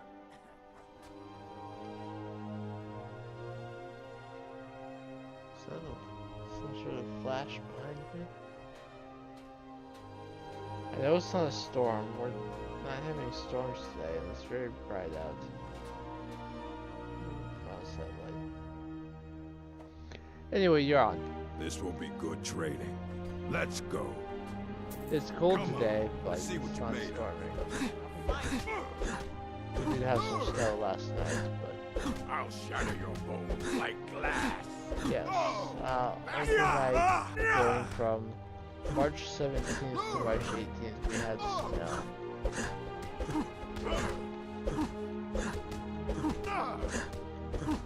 It is supposed to warm up this weekend, though. Finally feel like spring. So Burguk was no issue. An orc chief. Basically the same as the other chief. You need steel? Speak to my... You've already learned all I can teach you. Alright, so that is 2 of the remaining orc strongholds. We've already done Largashbur. So the last one would be more Khazgar.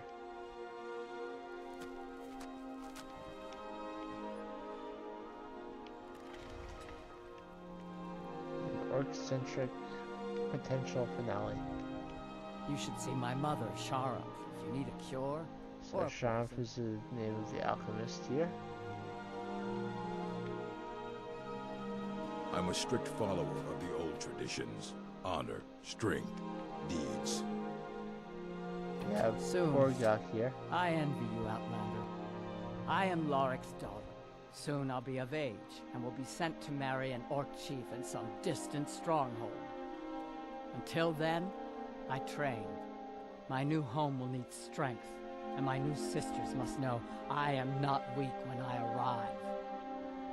You don't know who you'll marry? No. A chief's daughter marries who her chief wishes. It ensures the stronghold receives a fair trade in goods for my absence. I used to look forward to the day when I was of age, to see new places and people. But now it feels like a cage.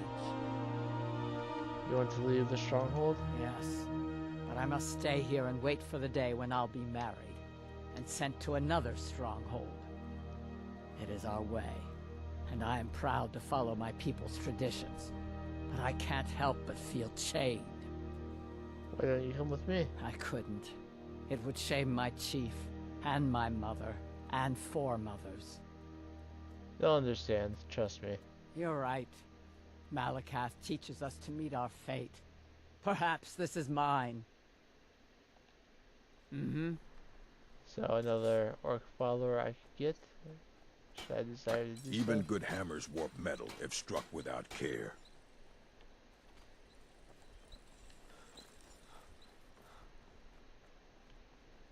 Let's check out the mine here.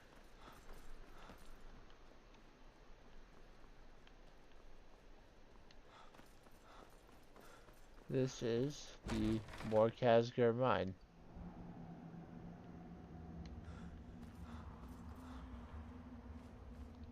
I have metal to dig.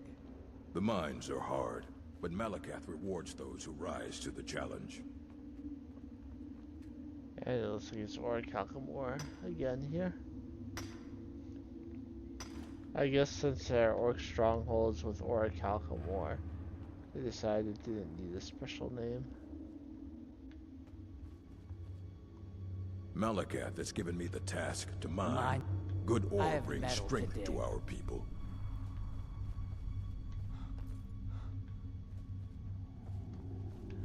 I need to find my way back out. The mines are hard, but Malakath rewards those who rise to the challenge. Okay, I will wait 13 hours so it's day again. I presume I will be brawling the chief.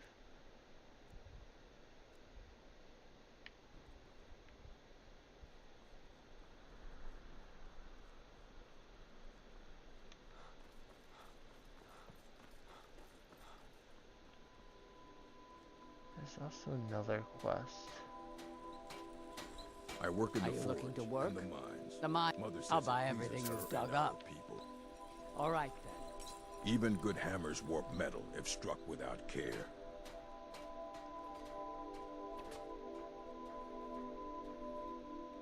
May your weapons You be should see sharp, my mother, and your Shara. prey You need a fresh. cure or a poison.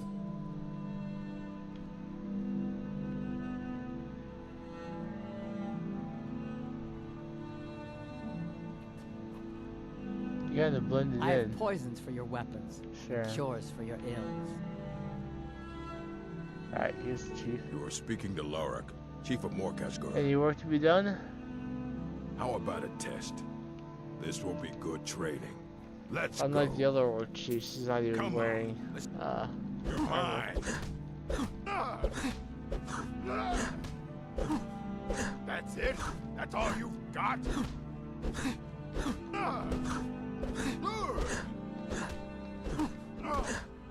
Meanwhile, my armor rating is currently listed at 756.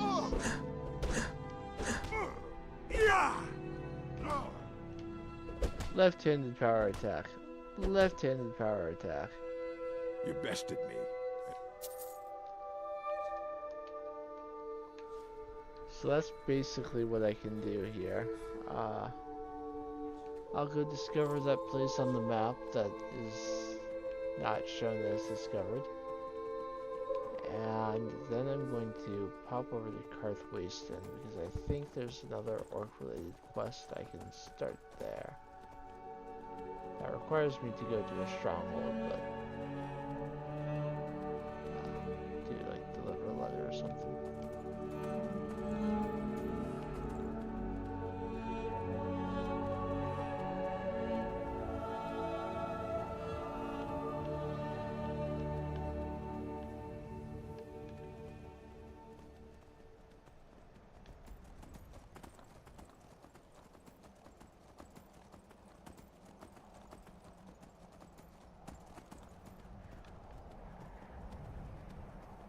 I'm trying to make sure that even if it ends today with me defeating the Ebony Warrior, at least getting a reasonably length stream. Don't want to end it like an hour and a half. Alright, this is Pine Frost Tower.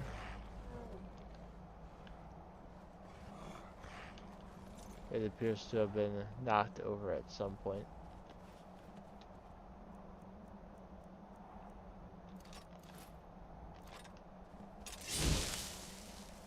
There are enemy doubts though.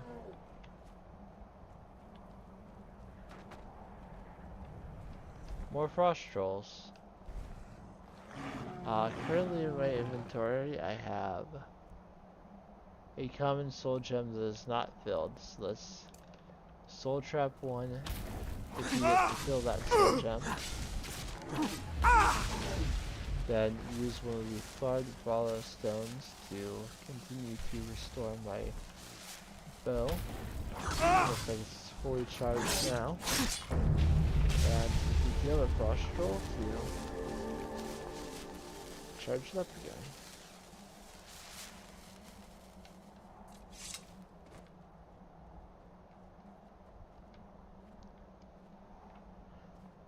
I would be surprised if there was anything more than just those trolls, or if this place...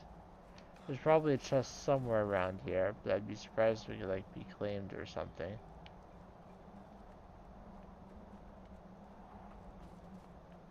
There must be someone who would settle here at one point or another.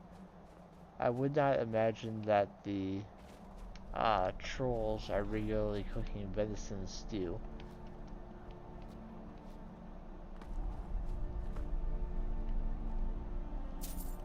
So maybe there's like a body around here or something of someone the trolls killed while he was making his stew.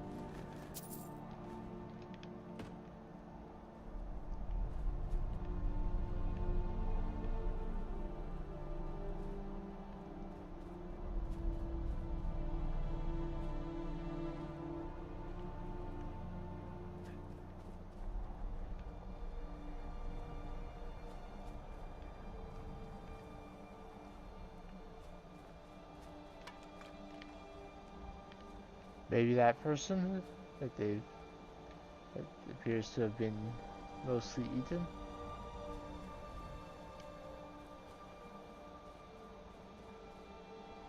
Yeah, there doesn't appear to be whole lot else with that. Alright. I am of the opinion that there's something I can do by going to Crethwiston. I talked to the orc miner.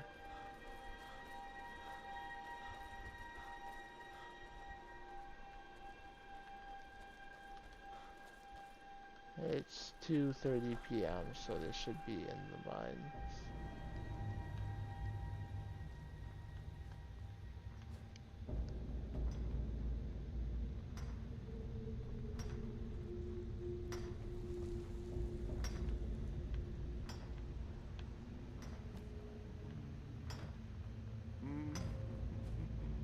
Sarnak mine is open again.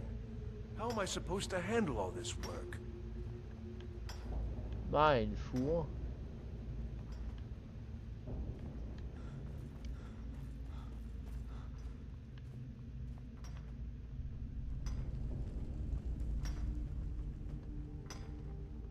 My friend died. Things won't be the same without him.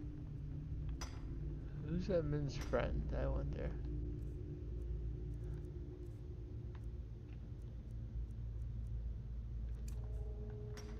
I use Protect Life to see if there are any other miners in here.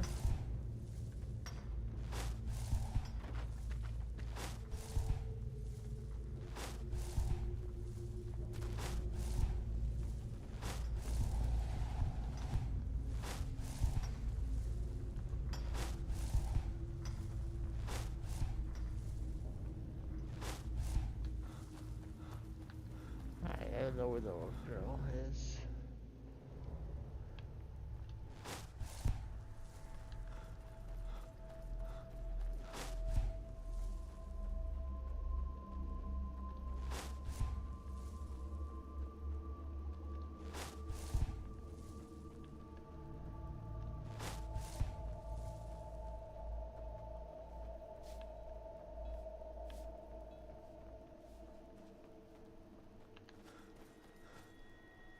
Is there a way to get up there and talk to her without going through the house? It doesn't appear like it.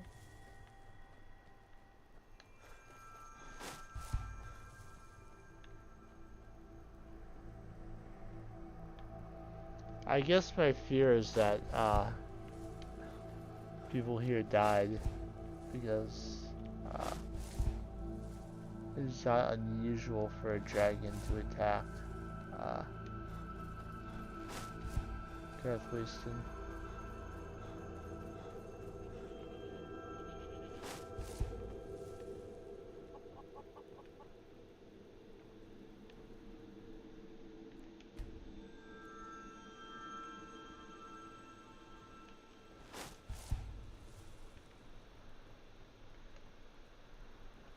Also, Crethwiston Hall is locked, but I didn't see Einatok anywhere.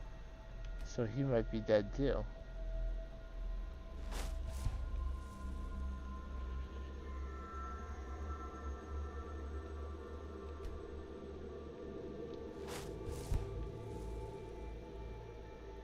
Unless he's just a recluse now.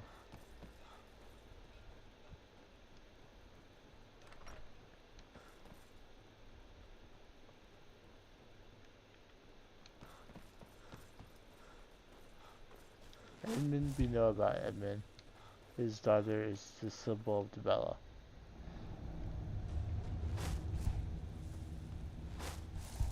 This mine is basically pointless.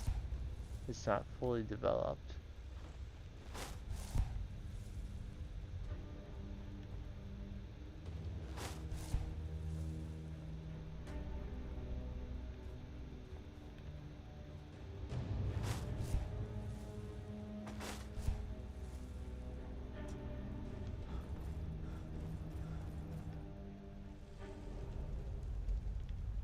Yeah, God might get nervous. Man approaches with his weapon drawn. I don't know. The miners' barracks is unlocked now, so any miners that are alive should be here.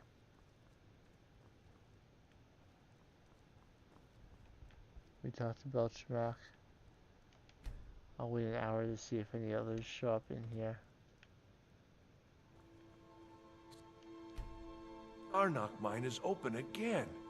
How am I supposed to handle all this work?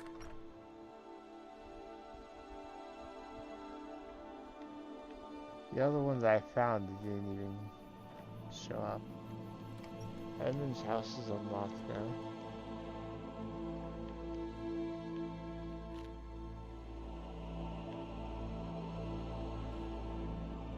You're not from here. We don't need to be talking. My friend died. Things won't be the same without him.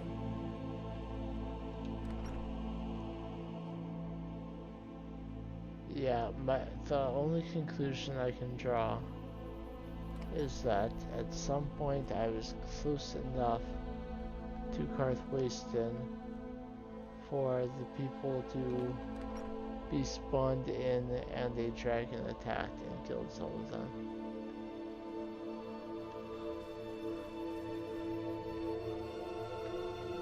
That's the only reason I can think of why Karthwasten Hall was locked all day. And the top was never outside. And I can only find and I can't find the other miner.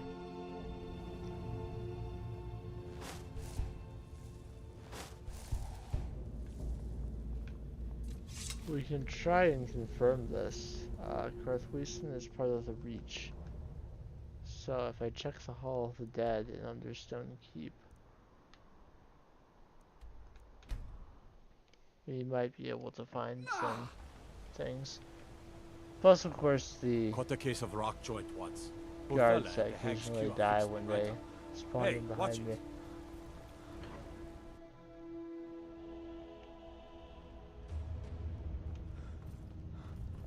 The Silverblood family will be heard.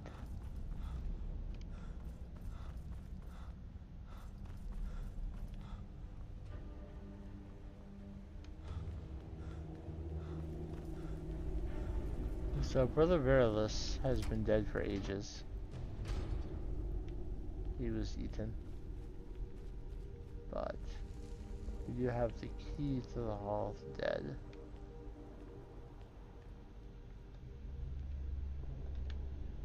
That just says coffin. It doesn't seem to belong to a particular individual.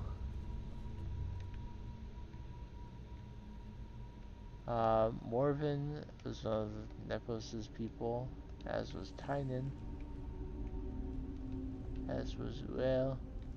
Nepos knows himself. Some people from the Forsworn conspiracy.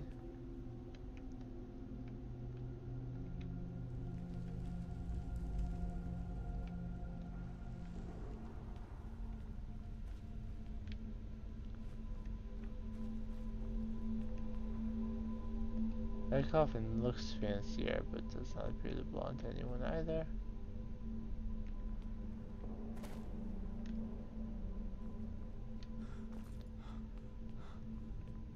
And here's where the Shrine of Arcadia is, and Verilus' bed. So, no one actually buried back there, or entombed.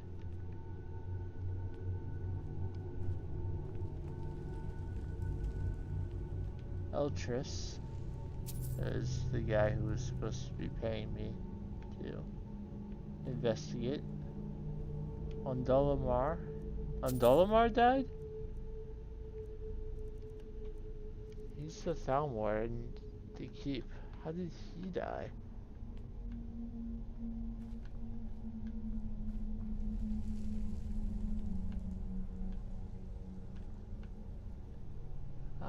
Anton Varane's burial urn, that's the cook that we killed during the Dark Brotherhood questline.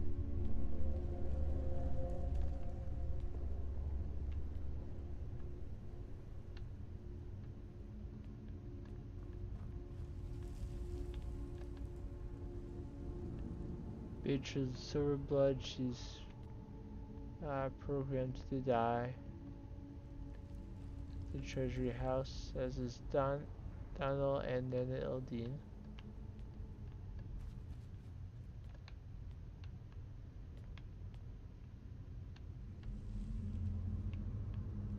Another empty coffin.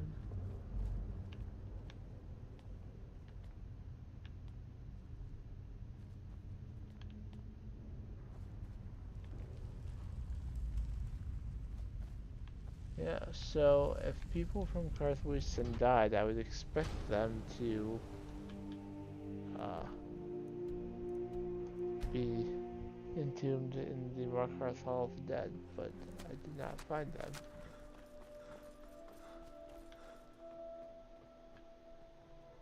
How about I break into Einatok's house, Karthwasten Hall, and see if he's just like stuck on a piece of furniture or something.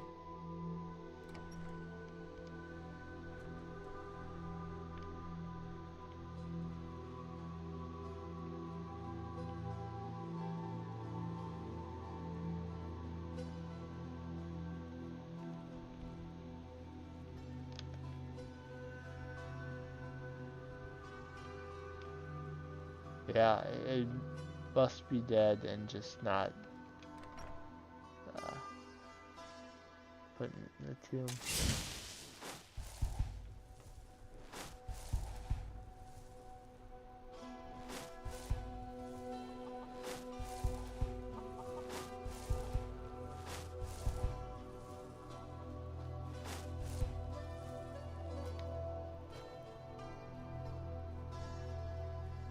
I suppose I could try detect dead and see if their bodies are anywhere nearby. You've got that fire under control, right?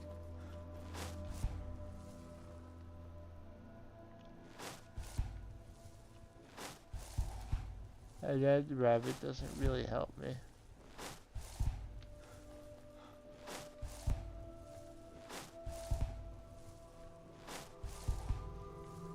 Okay, so since the orc that I'm looking for appears to be dead, I will tell you exactly what would happen were they not.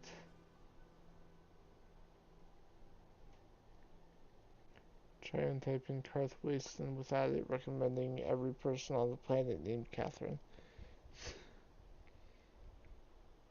So, you have Emma's house, where Emma lives with his wife Mina and daughter Fyotra. Mina's Rick, where Belkamak, Lash, Gradushnik, and Ragnar live. There is also Einatok. Einatok appears to be dead, because I cannot find him. Brandak and Voada, who are the chef's assistant, are his children. Apparently.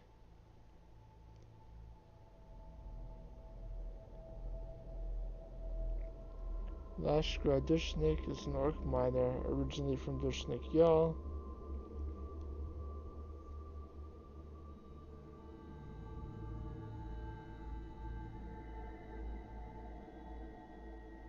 It starts at Dushnik Yal. Either way. So, coming to Karthwasten was not necessary to do that. Let me pop over to Dushnik Yal and find Garrel. And if I find her and she does not give the quest, that more or less guarantees that the child is indeed dead.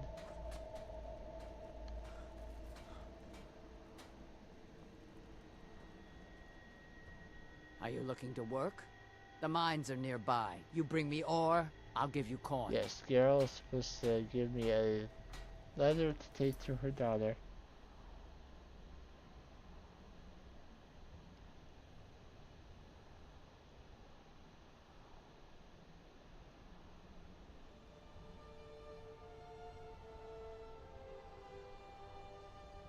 So basically, Garrel will give you a message. May your weapons be sharp. Telling, it is said by tradition, a mother always. You already know all that I know. Basically telling her daughter to not come back to the stronghold, as she dishonored the family by choosing to leave. So,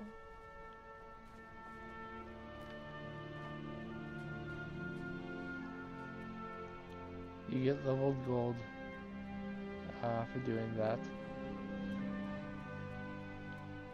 But as people from Karthwasten appear to have randomly died, there's nothing to be done about it.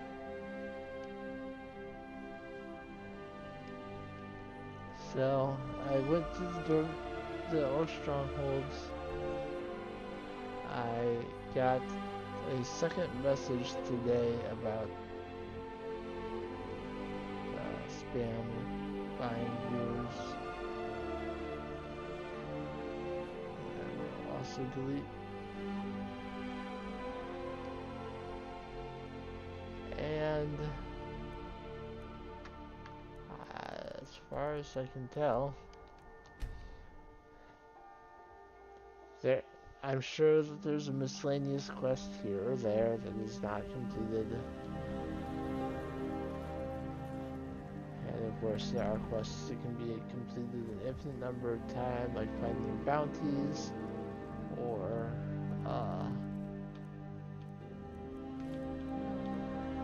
clear out this cave.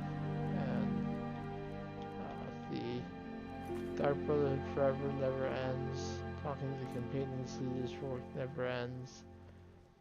But I've done the companion leader for work ones that do actually not Long repeat. life to you, Thane. Cleansing Farkas and Vilkas and the totems of Heresy with Ayla.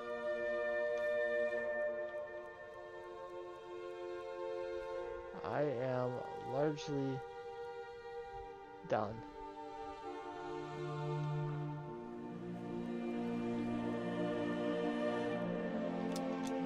Now, I will spend some time between now and Friday looking through more lists and seeing if I can find anything else that needs to be done. But having looked through many things,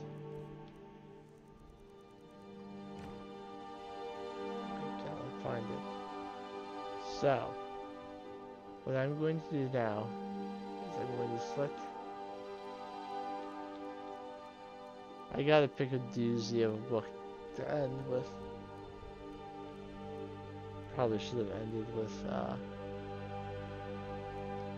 the last Aragonian made.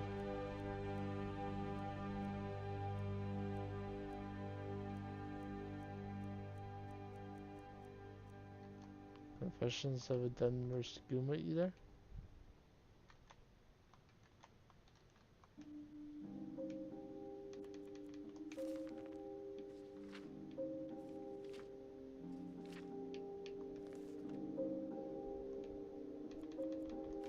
Not a very long one, but I'll take one to read. How long are the volumes of Dwarves?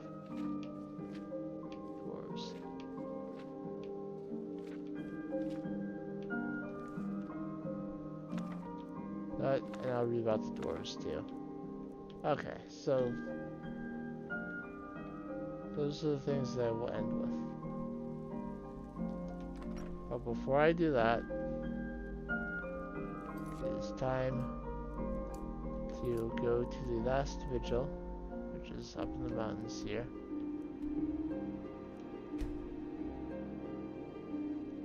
And encounter the Ebony Warrior. I'm going to leave Shadowmere there. It's just gonna be me and the Ebony Warrior up here.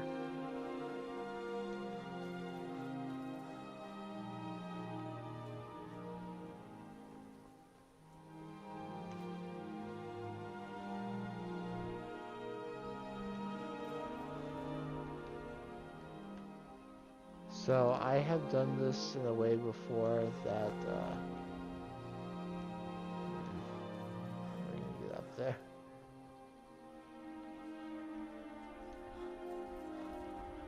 Sure, I could ride the Shadowmere up there, but I don't want Shadowmere to be involved in the fight. And if I summon Arvak to get up there, then Shadowmere will probably despawn again.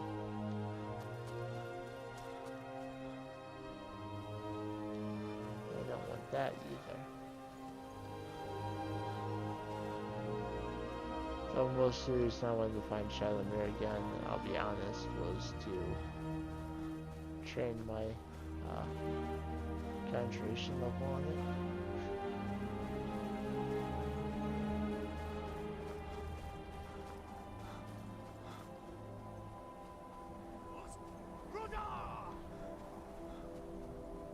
We can hear a Fusroda.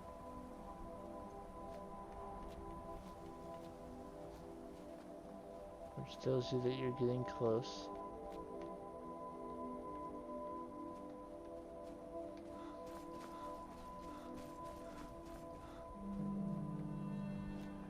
The Ebony Warrior, whoever he is, has at least learned to shout. One way or another.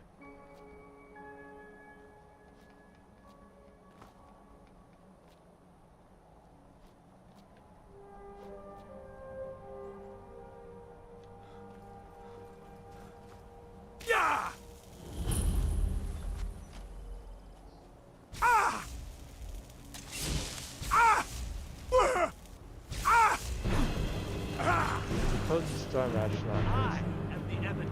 I'll let you live. Never should have come here. Dude! That's not how it's supposed to work. We're supposed to talk. What the hell?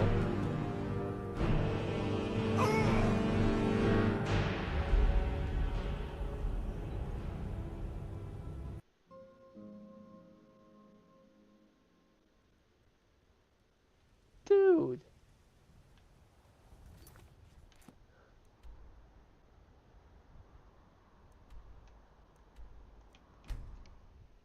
That wasn't cool.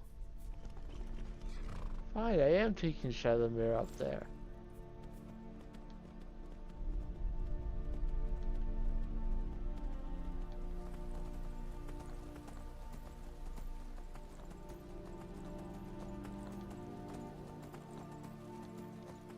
At least most of the way, so I don't have to walk all the way up there again.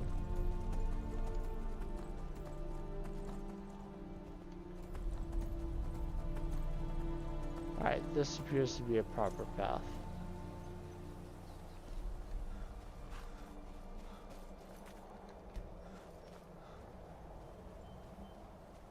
The winding path up to the last vigil.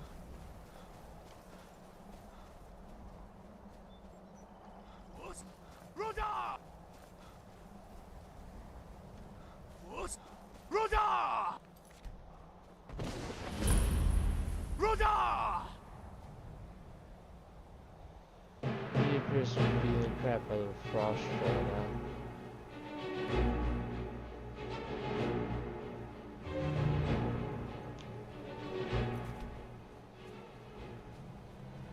Never should have come here. Alright, so I'm gonna do this a couple times. The first time,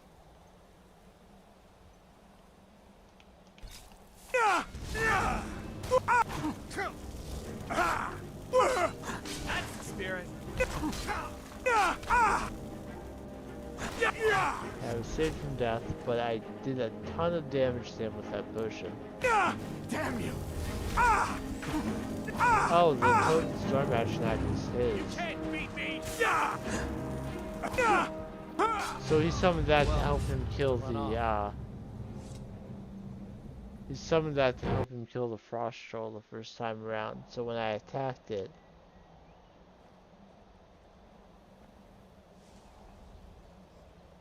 I have some problems with this. He's supposed to talk to you.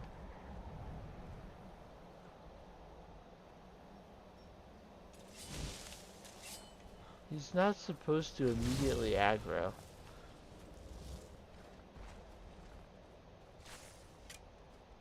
I have many problems with this.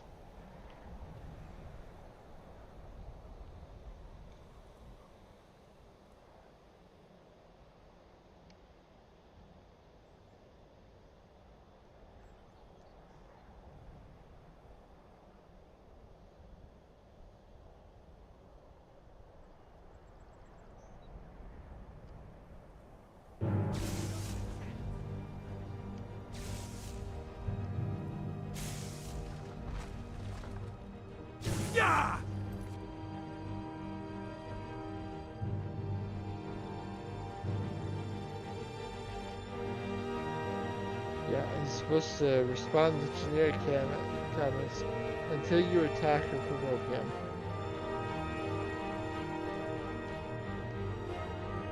But for whatever reason, today he has decided to become hostile on sight, which is not how he is coded. So if he's gonna cheat, so am I. I will go completely undetectable. Is someone there?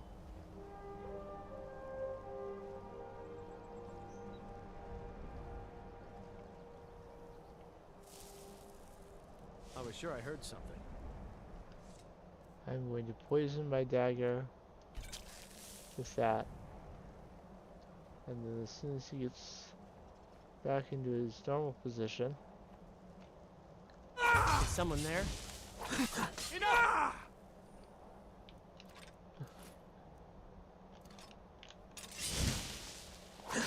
Spirit. At last. Sovngarde.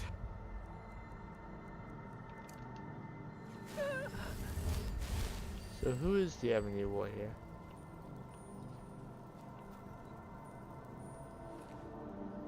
Well, he has an empty shield of fire progression. He has a filled black soul gem. He has a danger heart. He has one of every type of flawless gem. He also has a human heart. He has several vigorous healing.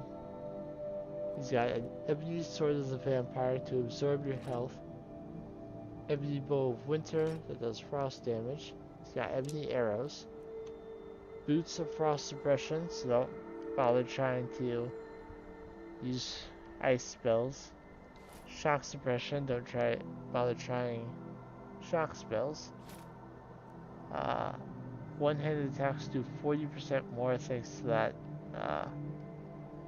ring. He's got gauntlets for an extra 35%. 40% faster health regeneration, and he can breathe underwater. And the Ebony Warrior appears, by the looks of him, to be some Redguard.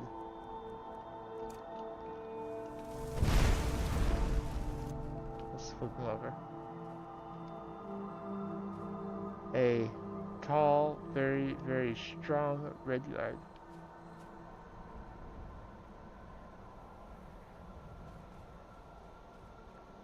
Let's see if there are other ways I can combat him though.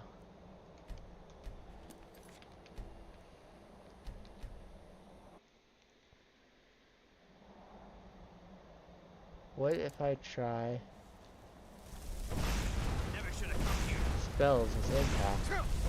He doesn't have a natural resistance to, or he doesn't have gear that makes him resist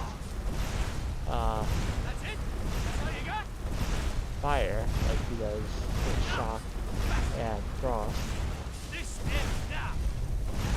So if you have unlimited casting, because you've used your destruction to 0 cost, and you have dual cast and impact, he is not immune to staggering, so you could take him on that way. At last. Sovngarde. Or, if that's not the way you want to do it, we do have a power. Well, we have a number of powers, but we do have one that we can only use 3 times. Summon Karstag. Never should have come. Let's see what Karstag makes of him. This is what you want, huh?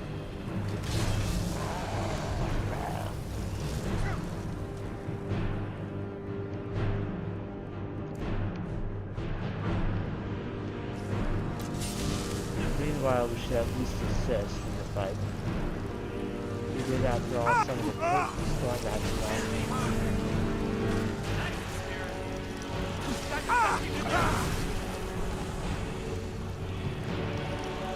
the enemy layer can be thrown by Karstag's attacks.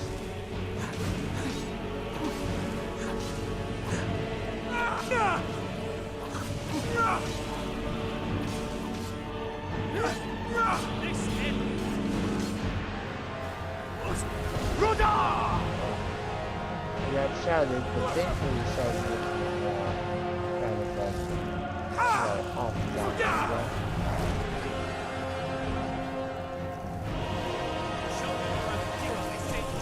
So with Karstag has the Ice Rays, he has the Blizzard, he has the powerful Frostbite. Despite the enemy warrior's frost resistance, Karstag is more than a match. At last. But now that there are no enemies around, I must have hit Karstag a couple times because he appears to have decided that I am more interesting. But if I sheathe my weapon, you know. He becomes mine again.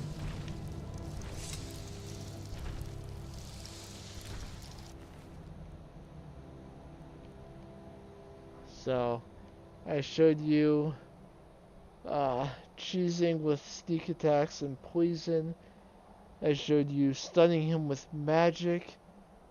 I showed you summoning Karstag and the two of you together going ham on him. What else can I show you? I could show you ranged attacks. I did restore my bow.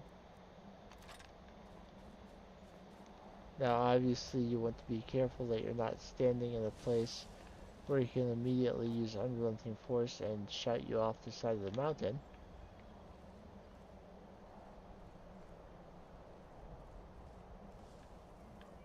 And ideally you would find a vantage point at which you are not immediately detected.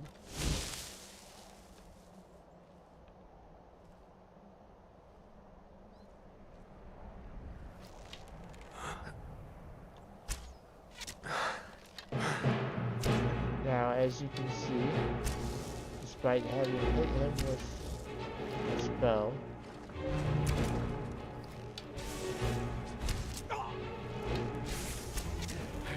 which has the effects of Soul Trap and Paralysis on it, it's not really having an effect on him. So he is immune to paralysis. So if your main idea is to try and paralyze him and use that to your advantage, or not to that,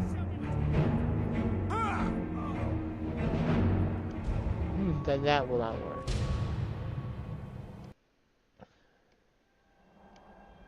I'll even show you if you try to use a one-handed weapon and poison it with paralysis, and then run up to him. And the warrior resisted poison and paralysis. Well, to run off. Also, sometimes you'll just immediately die when you attack him, and that's because of a perk he has. It's a heavy armor perk. All the way at the top of this screen, 10% chance to inflict melee damage back to the enemy while wearing all heavy armor, hair on the chest, hands, and feet. So even if you sneak up on him and do like a 30 times damage sneak attack, and if it doesn't kill him, he might just reflect all the damage back on you, and because he has so much more health than a player character is likely to have at any point, you'll just die.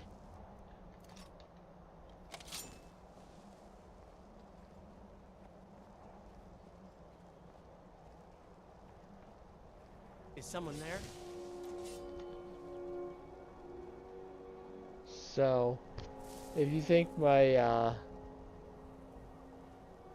the solutions I've chosen, using Karstag, using a powerful poison sneak attack, or stunning him with magic is not fair, Let me assure you that the things he does are even more unfair. That's the spirit. No more. Yield. Hit me harder. He actually used one of his potions this Victory time. is yours. So I'm combining I submit. multiple That's your ways. best, huh? At last, Sovngarde. And I'll show you in the quest log. I have defeated the Ebony Warrior. May his soul find rest in Sovngarde.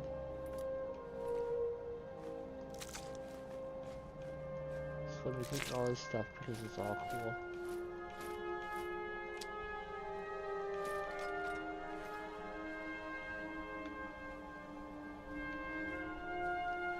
And I will try and drag his body, not off the mountain.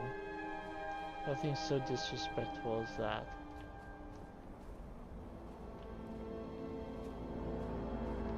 Come along now. The worst part about the unofficial patch, it made crazy ragdolling enemies not as easy to deal with. So, sorry bro, but I'm going to have to move you somehow.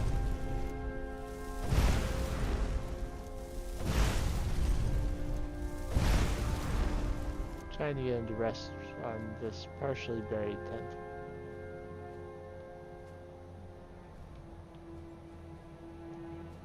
Can we not have his legs spread apart like that? Give him some level of decency, please. And, if at all possible, laying on his back.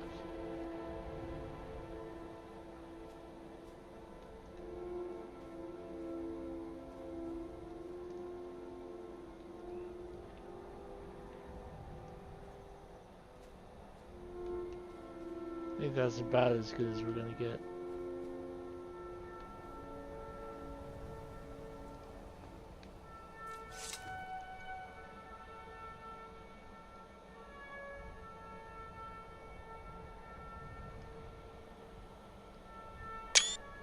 F in the chat for the Ebony Warrior. A worthy foe.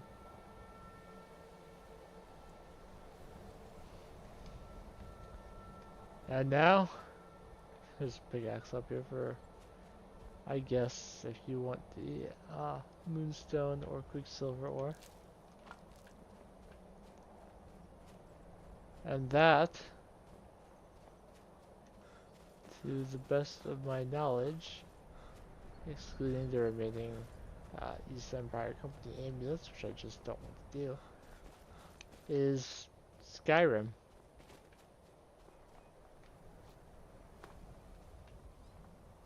As we stand here at the last vigil looking out. Should let me actually stand properly at the last vigil. And look out over the vast expanse of Skyrim. We have explored it all.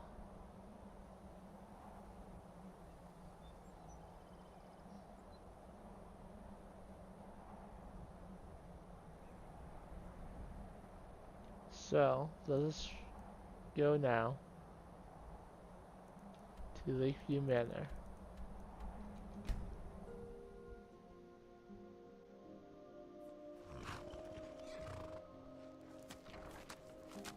And let's remove our bow, and our arrows, and our sword. And let's put our finest clothes. Even take off the backpack.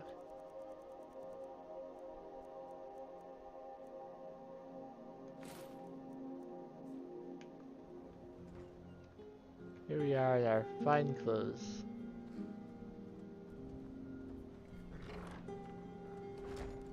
We go into our home, where our wife has been waiting, along with my steward. What do you need, my friend? Farewell. And we have probably patrolling the grounds somewhere. And the Will and the Nightingale. Yes? Taking a short break. Of course. Anything you like. But please sing for me one last time to Certainly. kill the tongues. It's a fine tune and a good request. This next song goes out to the Dragonborn, the savior of Skyrim. Alduin's wings, they did darken the sky. His roar furies fire, and his scales sharpened scythes. Men ran and they cowered, and they fought and they died. They burned and they bled as they issued their cries. We need saviors to free us from Alduin's rage. Heroes on the field of this new war to wage. And if Alduin wins, man is gone from this world, lost in the shadow of the black wings unfurled. But then came the tongues on that terrible day. Steadfast as winter, they entered the fray, and all heard the music of Alduin's doom, the sweet song of Skyrim, sky-shattering Thum. And so the tongues freed us from Alduin's rage, gave the gift of the voice, ushered in a new age. If Alduin's eternal, then eternity's done, for the story is over, and the dragons are gone. Isolde was really getting into that. Yes, my love? What do you need? We have a cozy little profit. Here. Trinkets, odds and ends, that sort of thing.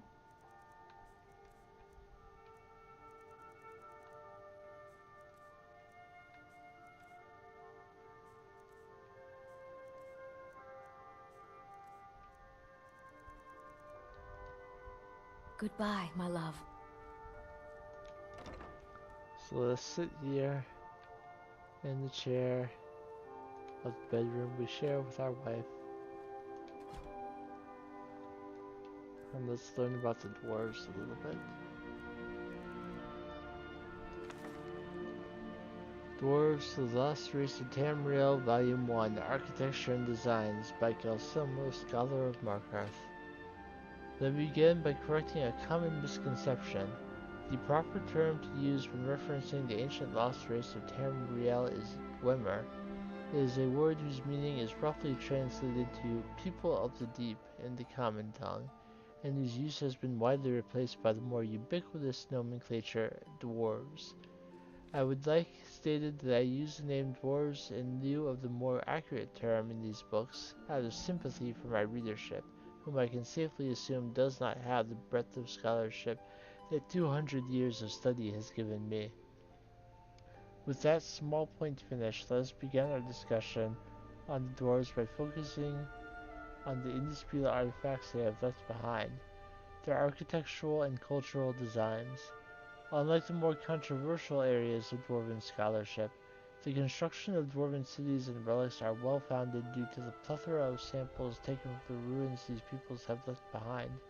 My own home city, Markarth, was originally one such ruin, and I can state from first-hand experience that all dwarven designs share a set of common principles that we can use to determine true artifacts from fakes and delineate patterns and methodologies that were important to their craftsmen.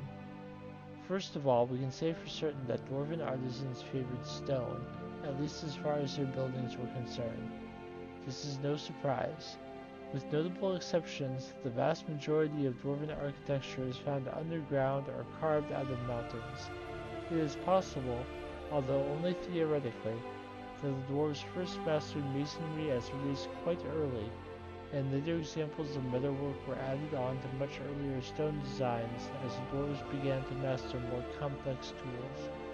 Regardless, the foundation of all known dwarven ruins is built on stonework, and the structure of dwarven stonework is sharp, angular, and intensely mathematical in nature. By a simple count, there are hundreds, if not thousands, of samples of dwarven buildings made of precise square shapes, and far fewer examples of discretely rounded or curved stonework, leading us to believe that early dwarves favored trusted, well-calculated designs based on angled lines, rather than riskier, more imprecise calculations based on arcs and curves. This comparatively simple tradition of stone cutting has nevertheless resulted in buildings that are as structurally sound today as they were thousands of years ago, making the works of our most skilled masons today seem like child's play in comparison. Metalwork, as far as we know, is the primary method used to make almost all dwarven crafts. We cannot, however, discount more easily destructible materials such as clay, paper, and glass from outside the scope of dwarven craftsmanship, but given the tendency of dwarven design to favor the long-lasting over the fragile, we can safely assume that at the very least metal was a heavy preference, and the metal used in all so far discovered dwarven relics is entirely unique to their culture. No other race has replicated whatever process was used to create dwarven metal, although it can be easily mistaken for bronze, and in fact many forgers of dwarven materials use bronze to create their fake replicas. It is most definitely a distinct type of metal of its own. I have personally seen metallurgists attempt to combine several different types of steel and common and rare ores in order to imitate dwarven metal's exclusive properties, but the only method that has been successful is to melt down existing dwarven metallic scraps and start over from there. Explaining why the only way we have to smelt dwarven metal is from dwarven scrap we find. Volume 2, Weapons, Armor, and Machines. In our previous discussion on the dwarves, or dwemer in the more correct scholarly terminology, we looked into the properties of dwarven architecture and metallic crafts. In this continuing discussion of Tamriel's lost race, we shall examine the ways in which dwarves waged war and kept out trespassers. Unlike many other cultures still existing today, the dwarves relied on increasingly complicated machines for a wide variety of martial tasks, and weapons and armor created solely for the purpose of being wielded by dwarven warriors show remarkably fewer points of progress beyond the basic designs. Let us begin by analyzing those basic weapons and armors. Anyone who has held a dwarven axe or worn a dwarven helmet can testify as to the ancient, everlasting quality of dwarven craftsmanship. Weapons do not deviate too greatly from their base function. Dwarven swords pierce through light armors with incredible effectiveness, owing primarily to the remarkable sharpness of tempered dwarven metal, and owing to a far lesser extent to its simple, double-edged design. Compare and contrast a sharp, angular dwarven dagger to a curved elven blade, and it becomes a small logical leap to say that dwarven weaponsmiths relied almost exclusively on creating quality materials first, and merely allowed the form of those materials to flow from the method that weapon was intended to kill people. As a culture that built almost exclusively underground, it's no surprise that dwarven armors are built to withstand incredibly heavy blows. Again, the fact that they are also resistant to being pierced by arrows or small blades is more of a testament to superior dwarven metallurgy over superior dwarven armor smithing, but it would be erroneous to thus conclude that dwarven smiths did not take the manufacture of their weapons and armor very seriously. Every piece of warcraft I have examined show a remarkable amount of unnecessary detailing and personalization that is just as evident today among the most ardent blacksmiths.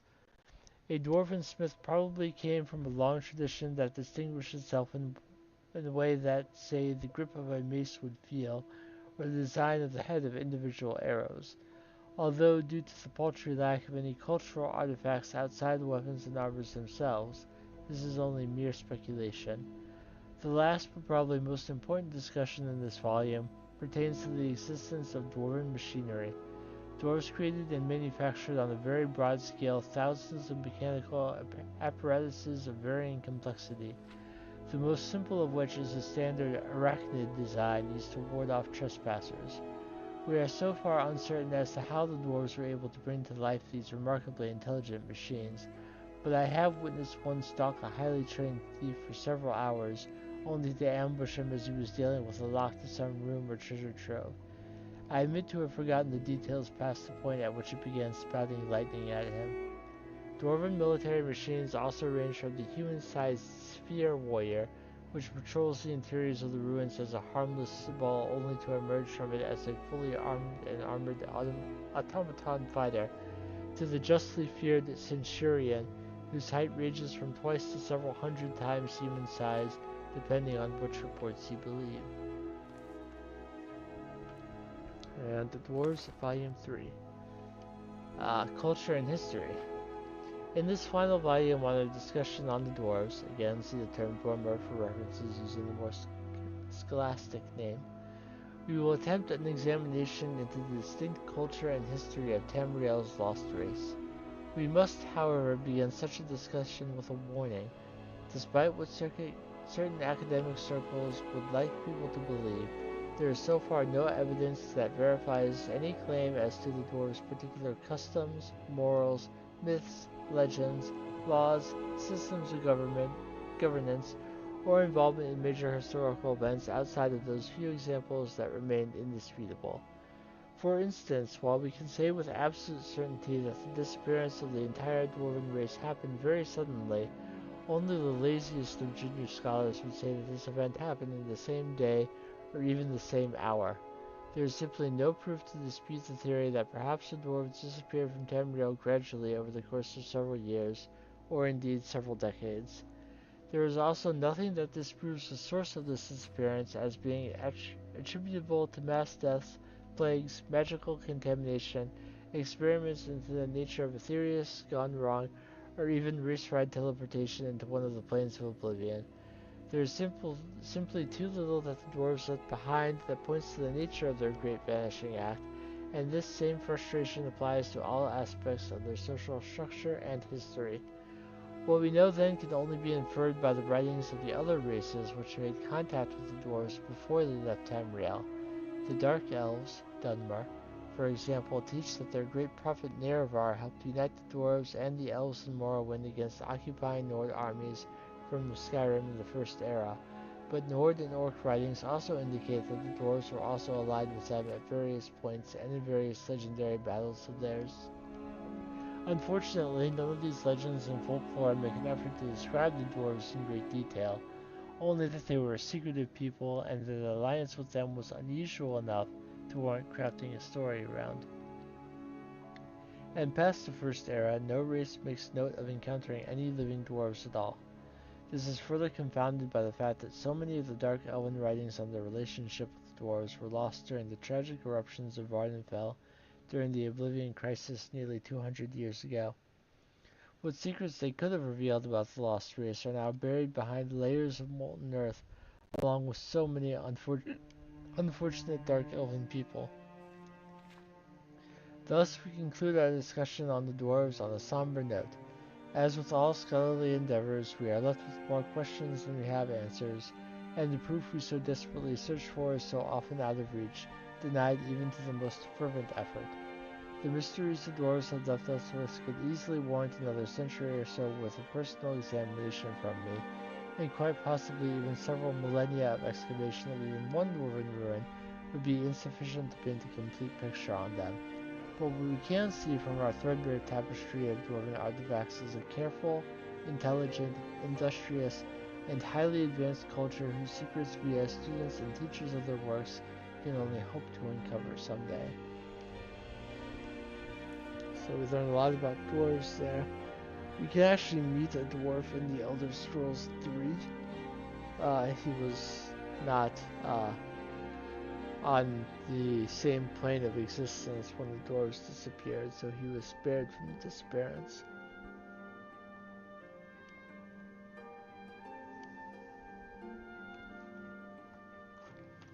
But there's no guarantee that he survived, of course.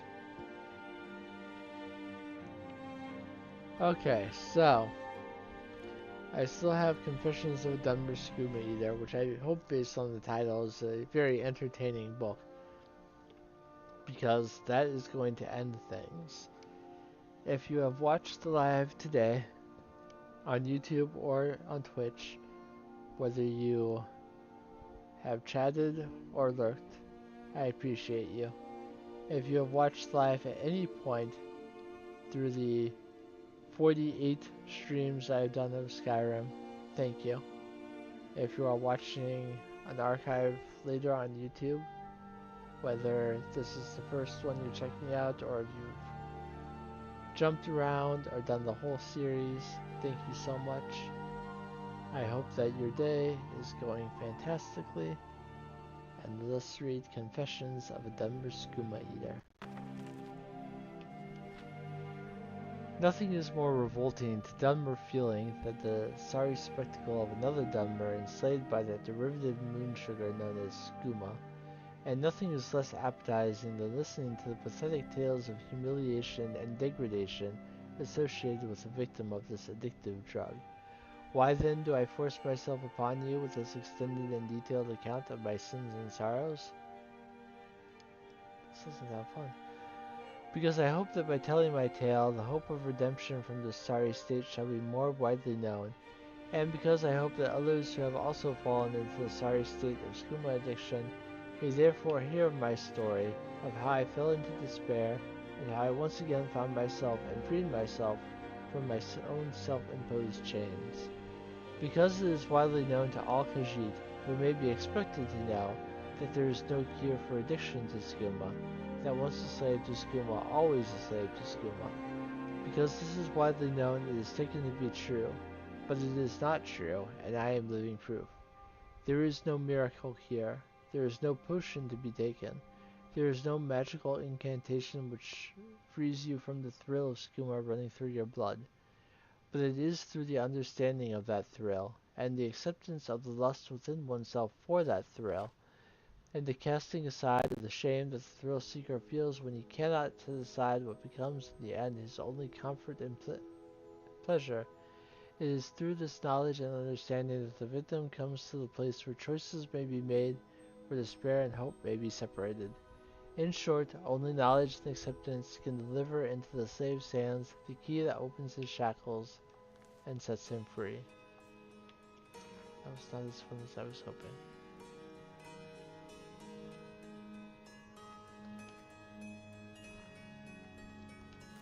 The Cabin in the Woods, as told by Mogan, son of Molag.